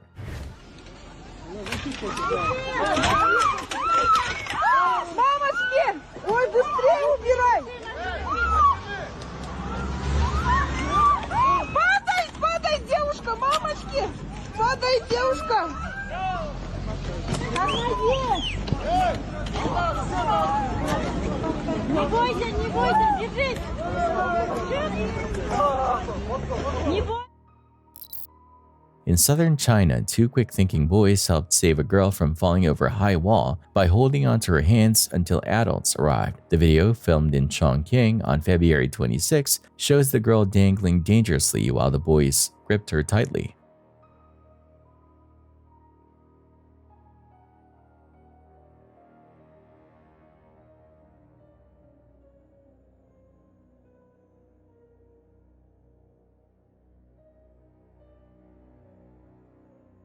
Moments later, nearby adults rushed in and pulled her back to safety. Thanks to the young one's fast reaction, she was rescued without injury.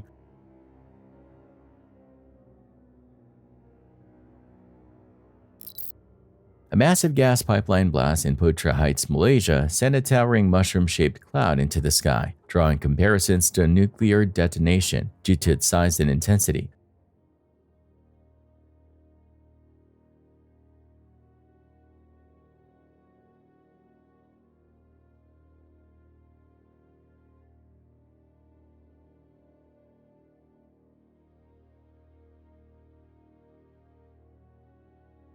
A huge explosion erupted when a fire broke out in a gas pipeline in Putra Heights located near Malaysia's capital, Kuala Lumpur. The blast was so intense it forced authorities to evacuate nearby residential areas as a precaution. Thankfully, the fire was eventually brought under control. In total, 305 people were safely rescued and relocated. On the evening of April 26, 2024, officers were called out to an apartment complex after reports came in about two people allegedly pulling weapons on each other. The situation escalated quickly once they arrived on the scene. I'm on the phone with the police right now. Nothing gonna happen to you, dog. Just keep your hands up. I hope so, because the world about to end and somebody me. As the officers neared the apartment, they found a man, later identified as a tenant, caught in a tense standoff. He was visibly distressed, speaking to the police on the phone while urgently pleading for his safety. Officers tried to calm him down, assuring him that he wasn't necessarily under arrest, and asked him to follow their instructions. All right, I'm going down. I'm listening to y'all. Just to your knees. Yeah, please. Thank you. So we can take care of that. Can you go to your belly? I'm not touching anything, sir. Go ahead to your belly. Please, can y'all take the gun off me, please? We're gonna do that. See right there, he's right there. Okay. Rayshawn, we can't do anything until we get. Listen, go down. I'm going for my ear. Go down, brother. Come on, man. You gonna do this to me? Go down, bro. Right. Keep your hands up. Keep your hands up. Just go up, down. Now turn on your stomach. Why am I going to jail? You're not going to jail. I just told y'all, why you open the door? You called the police, right? Rayshawn, you gonna do this to me? No, just grab the gun. Bro, I will once you turn around and go on your stomach. If I go on my stomach, you won't see the gun. And then we're gonna listen. Can I lay on my back? Despite the repeated reassurances, the man seemed confused, emotionally overwhelmed, and began spouting paranoid comments about the world ending, feeling threatened, and mentioning a gun on the ground nearby. Is she running? Is she running? You lethal. Can you please come here and grab? Listen. No, I'll put my stuff down. Please, don't. Can you go down? Please don't. All right. You want me to do it? You want me to do it? Want me to get it? Grab it. Want me to get it? No, grab the gun. Please don't me, because I called the police. Okay. And that gun is registered. Clear. And whoever me, this world about to end right now. We're not gonna you, bro. No. Y'all just can't. No, yeah. We just detained. They right there. We detained you. Hey, man. Chill out. Look, you don't wait. My phone's right there. Can I get my phone? Why did he grab me like that? Eventually, the man complied with the officer's commands and was taken into custody without any physical confrontation. During questioning, he claimed that a 12-year-old boy had threatened him with a weapon, saying, "Let's do it right now." He also said that earlier that day he had been harassed by a manager at his job at the Cheesecake Factory. However, police began to suspect the man was under the influence of narcotics, as his behavior was erratic. His speech was slurred, and he showed signs of paranoia, such as dry mouth. It was later confirmed that he was carrying a weapon and had not complied fully with the officers, leading to his arrest. That's my bag. So this is what I'm gonna say. I'm about to look at my son, and y'all can ask me whatever y'all want to ask me. The 12-year-old that's in the office or wherever he's at, he just pulled a gun out on me, or tried to, and said, "Let's do it right now." Somebody he in a loop, man. Come on. What you want to illuminate, bro? All right. He probably illegal trying to me. Okay. But they need to. Can y'all run the cameras back? Yeah, I'm gonna go. So I hope it's on police report that the police was called to my house. Now, who is bothering you? Why did you call? Did you call the police on it, or did somebody else call? So look, I go to the Cheesecake Factory. You know I work at the Cheesecake Factory, right? So I go up there, right? And I tell my manager, Matt, I think his name Matthew or Nathaniel or whatever. I don't know his real name, but you know how they go by. Can I stand up? I see you. Give me some help. Yes. All right. No, don't take my ID off. Hey, yo, don't take my. You call. She right there. causing the scene, bro. Bro, I'm not causing no scene. Oh, because you get on the other side. Listen, am I gonna have to carry you like a can? All right, listen. Wherever y'all about to take me, Come on. y'all make sure y'all do your job. Because I'm not coming back. Watch your head. What you doing? I'm getting you in the car. Why you take my ID? Because you're not. All right, what you reaching for? Hold on his teeth. Go ahead. Yes, ma'am. What can I do Why for my baby stuff on the ground? Where the rest of his stuff Okay, at? come on back here. Where the rest of his stuff at? Okay, Give me the rest of his stuff. I'm going to ask you to step out so I can talk to you. Okay. For what? The focus soon shifted to a woman who identified herself as the man's partner or the mother of his children. She became visibly agitated and confrontational when officers began questioning her and gathering evidence. What can I Why do my for baby stuff on the ground? Where the rest of his stuff Okay, at? come on back here. Where the rest of his stuff at? Okay, Give me the rest of his stuff. I'm going to ask you to step out so I can talk to you. Okay. For what? Because- It's not nothing you got to talk to me about. You took him to jail already. Can I get the rest of his stuff? It's That's probably fine. out there. Where's that? He called Out there. Why would he call the police on his son? He literally called the police on his son. Said it's a 12-year-old kid out there. He said if they don't come right now, Everybody's going to die. I swear to God. He literally started waving his gun out here, and he had. Why do you think everybody outside? He like, yeah. He had narcotics on him. When officers asked her to leave the property, since she wasn't on the lease, tensions rose. She refused to follow their orders, and that's when they informed her that she was under arrest for menacing. Ma'am, I need you to come over here. Ma'am, you're under arrest for menacing right now. Okay? Come here. Stop. I didn't do nothing wrong. I need you to stop. Put your hands behind your back. You're under arrest. I'm not under arrest. You're under arrest. No, I'm not. Stop. No, I'm not. 100. I need more units here. Non-compliant female. You just stop walking. For what? You're You're not under about to arrest arrest. me Turn for around. nothing. I didn't do nothing. No, around. you didn't arrest them for nothing. Turn around. Put no. your hands behind your back. Call somebody that you know. Call Turn your, around. call Put your your hands boss. behind your back. You're under arrest. Call my mama. Turn around. Put Can your you hands wait? behind Can I get my kids situated? No. Her resistance only made things worse. As officers tried to arrest her, she physically fought back and even bit one of the officers on the leg. In response, they deployed a taser to subdue her.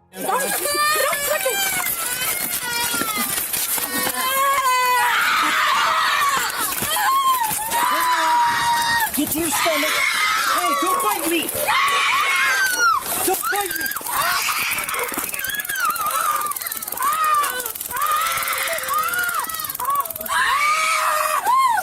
Turn around! How you want me? How am I turn around? Get on your stomach. You want me? You want me? Put your hands behind your back. Put your hands behind your back.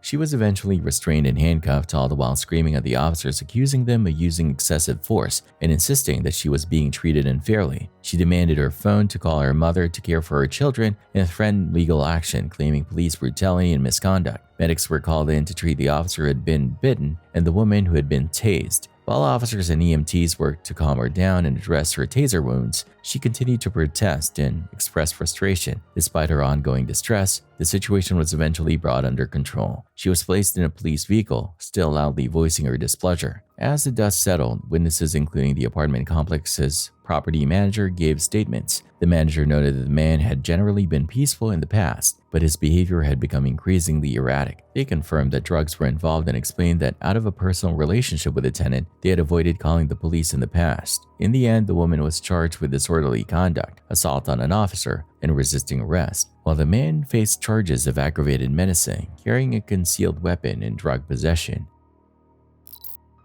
Since Sunday, May 11, 2025, police in Nashville had been searching for 29-year-old Tadarius Milan Hunt. He was wanted for shooting a 44-year-old employee of the Nashville Rescue Mission right outside the front doors of the Lafayette Street shelter. Witnesses say Hunt ran up and opened fire, hitting the man in the chest and legs. The victim had reportedly banned Hunt from the property earlier that morning. The victim was rushed into surgery at Vanderbilt University Medical Center and, despite being in extreme critical condition, was able to speak with detectives. An arrest warrant for attempted murder was issued for Hunt, who was considered armed and dangerous. The following day, just after 11 a.m. on May 12, Officer Jaron Brees spotted Hunt on Division Street. Officer Clayton Lewis arrived from the other side of the bridge to assist. Hunt pulled out a handgun and fired at the officers, grazing Lewis's leg. The officers returned fire, hitting Hunt critically. Hey, buddy, come here. Come here.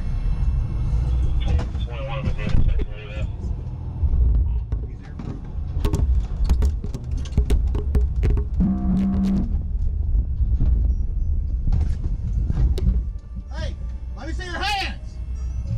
I'm a veteran.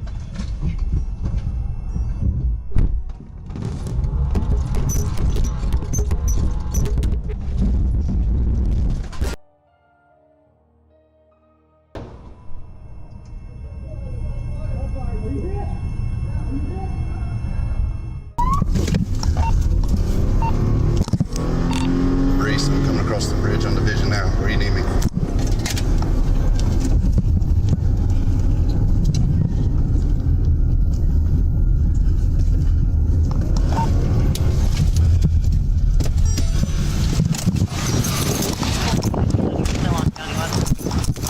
You better stop. You better stop. Stop! Stop! Shots fired! Shots fired! Are you hit? Yeah. Are you hit? I think I got hit in the leg. Something hit me in the leg. He was taken to the hospital where he later died. His 9mm pistol was recovered at the scene. Officer Lewis was treated and released. At a gas station in Voronezh, Russia, a driver somehow ended up setting his own car on fire while filling it with petrol. Surveillance footage shows him using a lighter near the gas tank, sparking an immediate flame. It's unclear what he was trying to do or whether the fire was put out before it consumed the entire vehicle. Either way, it's a dangerous reminder that open flames and fuel never mix.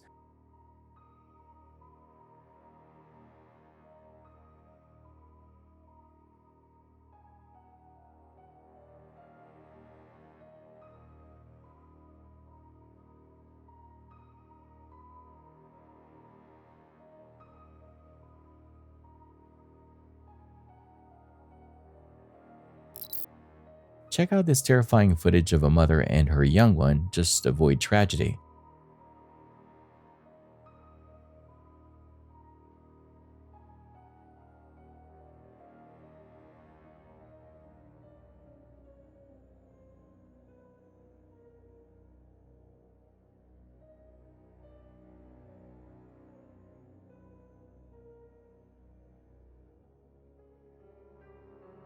A mother and her child were just seconds from disaster when a large object plummeted from the roof of a nearby building, smashing into the ground only inches from where they stood. The incident, caught on camera, serves as a chilling reminder of the hidden dangers that exist in urban environments, where something as simple as a walk down the sidewalk can turn deadly in an instant. Their narrow escape highlights the urgent need for stricter building safety measures and regular maintenance to prevent debris from turning public spaces into hazards. In a moment that could have ended in tragedy, the fact that they walked away unharmed feels nothing short of miraculous.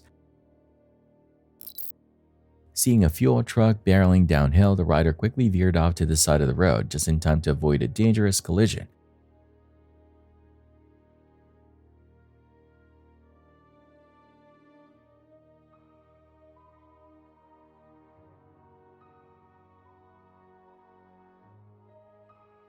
Security footage shows the exact moment a fuel truck with failed brakes barreled down a highway and slammed into a parked car. The cause of the brake failure is still unclear. Fortunately, the driver appears to have survived the impact. Even more remarkably, a motorcyclist heading in the opposite direction managed to swerve just in time to avoid getting caught in the crash. It's a kind of close call that reminds you how quickly things can go wrong on the road.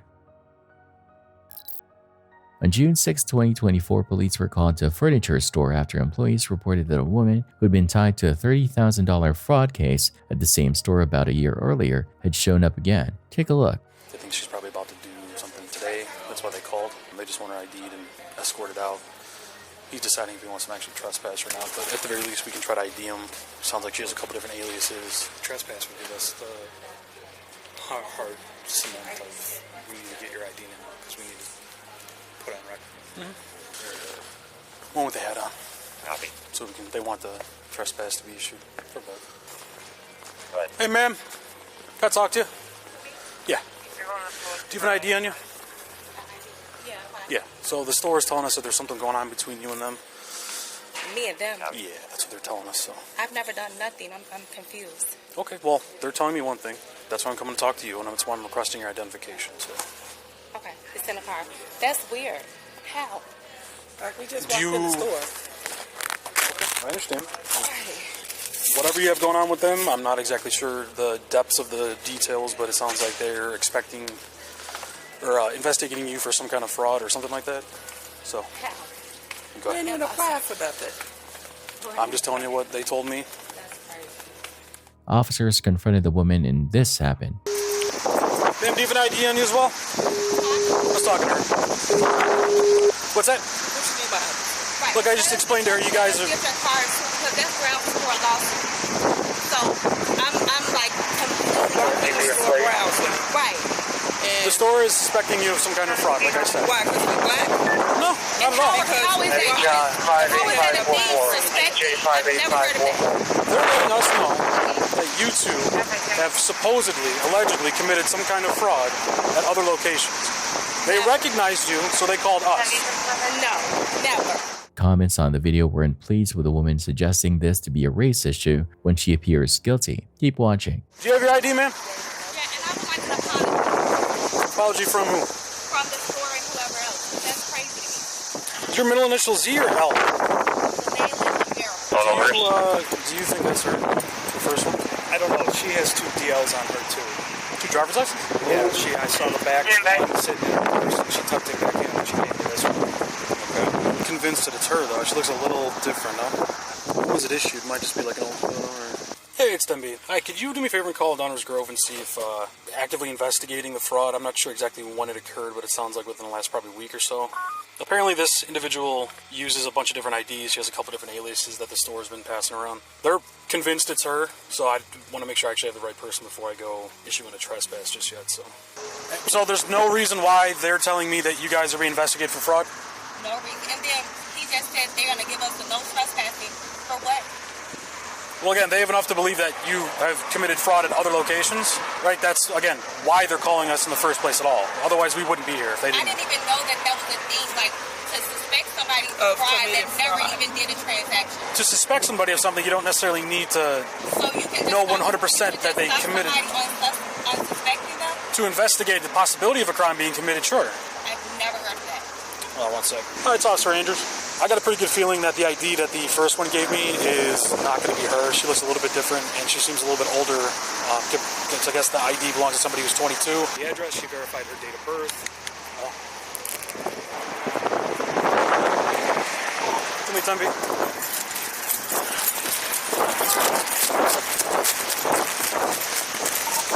Tell me, we got one running.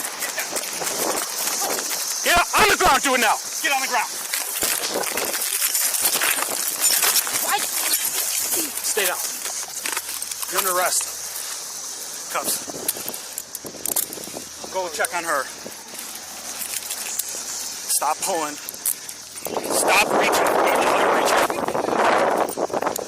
Tuck your knee. Tuck your knee and roll. There you go. Do you have shoes on? I don't. Stop pulling away from me. Stop pulling you away. Stop. I am not. I'm walking you to my squad. I got it. Let's go. Do not move. Stop talking Do not to me. move. Stop talking to me like that. No. It's hot in here. It's hot. I know you were tapping on the window, but I don't want to talk to you because I you're was in saying custody. it was hot. Let me read this to you real quick. All right. So you have the right to remain silent. Whatever you say can and will be used against you in court. When she arrived at the station, officers took her fingerprints, which revealed more than 10 aliases tied to previous arrests. She was released shortly afterward with a court date already on the books. This happened in Vietnam and shows a young girl with insane reflexes cheating death like it's a Final Destination movie.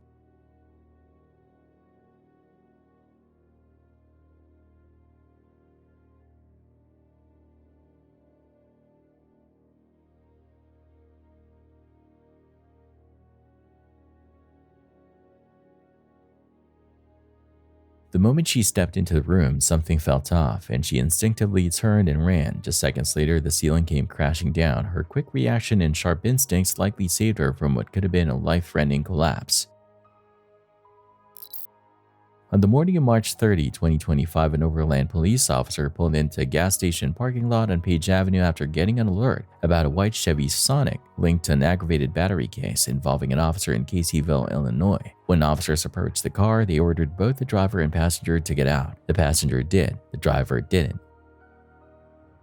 Let's see your hands. Don't move. Don't move. Get out of the fucking car. Don't move. Don't move. Don't move. Don't move. Get out of the car. Get out of the car now. Get out of the car. Get out of the car. You run, you're getting bit. You run, you're getting bit. Get on the ground. Get out of the car now. Get out of the fucking car. On your stomach. Get out of the car. Get out of the car. Do it now. There's nowhere to go. Get out of the fucking car. Get out of the fucking car now. Instead, the driver tried to run. The officer tackled him and during the struggle, fired a shot hitting the suspect in the arm. You run, you get bit. On the ground, do it now. Hey. Get him, get him, get him. Here, here, go help him. Get on the ground now. Oh shit. On the ground, put it down. Turn over, turn over. Turn over. On your stomach. On your stomach. On the stomach. Hands behind your back. Shots fired. Hands behind your back. You're all right. You're all right. 2 David 81. Shots fired. That man was later identified as 28-year-old Eddie Washington, who also had a parole violation warrant. He was taken to the hospital with a non-life-threatening injury and is now facing charges for resisting arrest. His bond was set at $5,000 cash only. The passenger was arrested without incident. We've all seen bad driving, but this one's on another level. A construction worker is clearly waving, trying to stop the driver before disaster strikes. There's a huge hole right in the middle of the road, surrounded by obvious signs of ongoing work, and yet somehow the driver just keeps going, slamming their car straight into the pit, nearly hitting a worker in the process.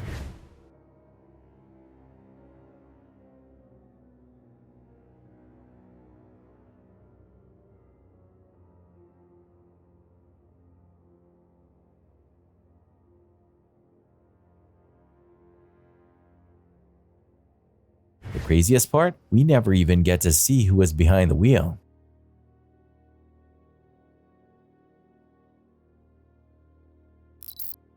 In this video, a guy jumps into freezing Arctic water with the help of a small crowd, not for a dare or challenge, but to recover a dropped phone.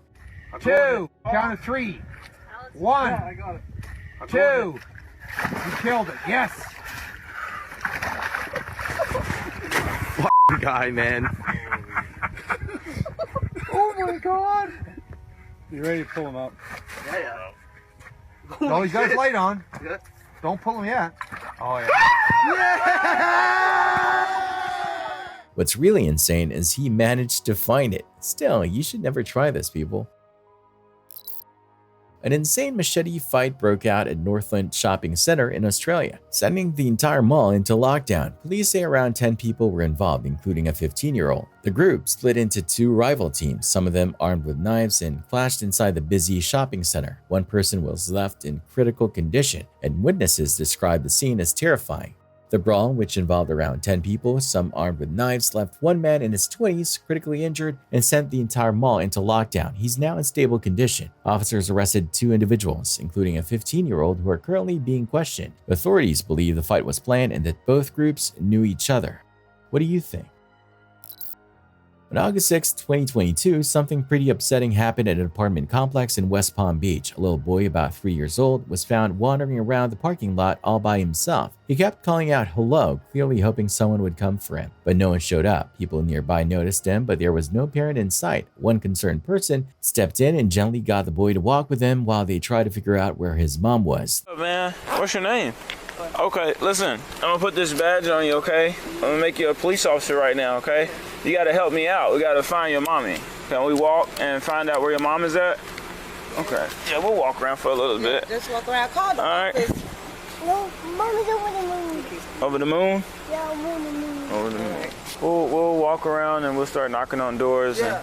The boy kept saying things like his mommy was over the moon or over the lake. It didn't really make sense. He mentioned playgrounds, slides, and stairs, but it was all jumbled and confusing. Look, that's a playground. playground. Yeah. A playground. What's up, buddy? I went to the playground. You went to the playground? To the playground, but which way did you come from? 26. Mommy's over there on the moon. You keep saying mommy's over here on the moon. I went to the stairs. Did you come downstairs? Did you come down to go to the playground? Yeah, I come down and go to the playground and the slide and the blue slide. Okay. Who are you at home with? Mommy? Is mommy in the house? Over that corner. Mommy's over the lake. She's over the lake? No, it's not over the lake. Okay. But look, that's the water. Yeah. A waterfall. Okay. Where do you go to sleep at night? Where's your room at? I go to bed. Where's your bed at? I went to West Palm Beach. We're in West Palm. I went to the playground. Okay. Over here. Okay. No, not yet. I'm gonna start knocking on the door. Police showed up and started knocking on doors, hoping someone recognized the kid or knew where he lived. Nobody did. Eventually, they managed to get in touch with the boy's mom. That's when things got even more confusing. She said he was supposed to be with his dad, but couldn't give straight answers about where they were staying, who the dad was, or how to reach him. Palm Beach Police Department, do you know where your son is? He's with his dad. Well, we believe that we have your son here, and he was outside by himself. Can you give me dad's info so that we can get him to his parent? Actually, I'm gonna try to send you a picture of this little boy, and can you tell me if this is your son or not? He's about 3 years old, saying his first name is Liam. Yeah, that's his last name. Well, we don't know if he didn't tell us his last name. We found your basically your son's name in a database, in our records database. I'm gonna let you speak to the child to see if you recognize the voice. Okay. Is he in the back? I could possibly have mom on the phone, so I'm gonna let her speak to him. Can you talk to? Is this mommy? Ma'am? Is that mommy? Hi, my baby. What's wrong? He's not speaking. So does that sound like your son, ma'am? Yes. Okay. So, can you provide me with the phone number so that we can get dad and have him come so he can have the child? I don't have his phone number. Okay, how do you all communicate? We just communicate. Okay, how? When they asked for the dad's phone number, she said she deleted it. She also mentioned a guy named Dandy who was supposedly watching the kid, but cops couldn't find any sign this person even existed. Turns out the actual biological dad, Herbert, lived out of state, but the mom kept insisting she handed the boy off to Andy. The story kept changing and nothing really added up. She said she'd been bouncing between hotels and didn't explain why her son ended up alone outside. How you doing? We called about your child? Yeah. Your child that's missing? Did you know that he was missing? No, He's supposed to be with his dad. Do you know where we found him? well, they said Malibu Bay. Okay. Where is your room? Okay, who is in there with you? Nobody's in there. Thank you. So you're here with who? Well, it's me and my son, but You just said that you and your son were... we came here and he's supposed to be with his dad. You just said the room is for you and your dad, or I'm sorry, for you and your son, but then you dropped your son off to the father? Yeah. Where'd you drop the... You dropped him off here? Okay, where is Andy at now? I don't know. If you don't mind me asking, how did you communicate with dad to facilitate that meeting today? I'm gonna get a Miranda card, Sarge.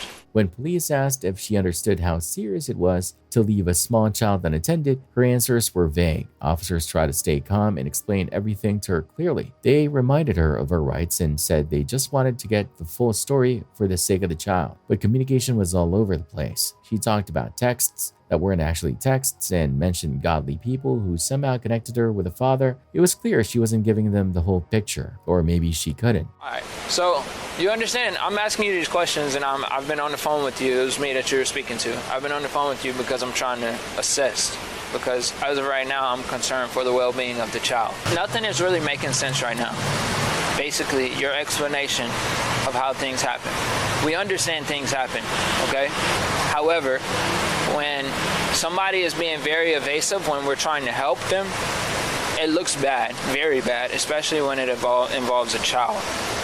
So I'm just trying to basically get your side so that I can understand why it is we got involved today and why it is that, you know, Liam is outside by himself, doesn't know where he is.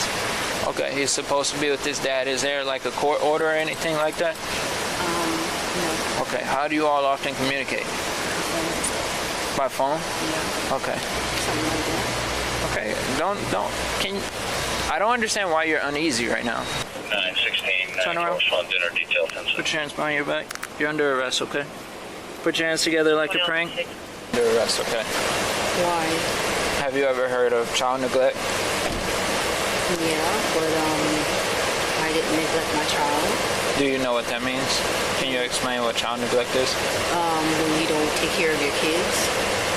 All right, walk with me. In the end, the little boy was saved and taken into police custody. The mom was arrested on suspicion of child neglect after giving a bunch of conflicting, unclear answers and leaving the boy in a place where he could have easily been hurt. Police also found out she had another son who showed up later with her uncle. It seemed like she was struggling to keep stable housing and care for her kids. The whole thing shook up both neighbors and officers. It was scary how easily a toddler could end up alone near roads in danger without anyone even noticing. The case raised serious questions about the mother's ability to care for her kids and how things got so bad without anyone stepping in sooner. Thanks for watching. Stay vigilant, friends.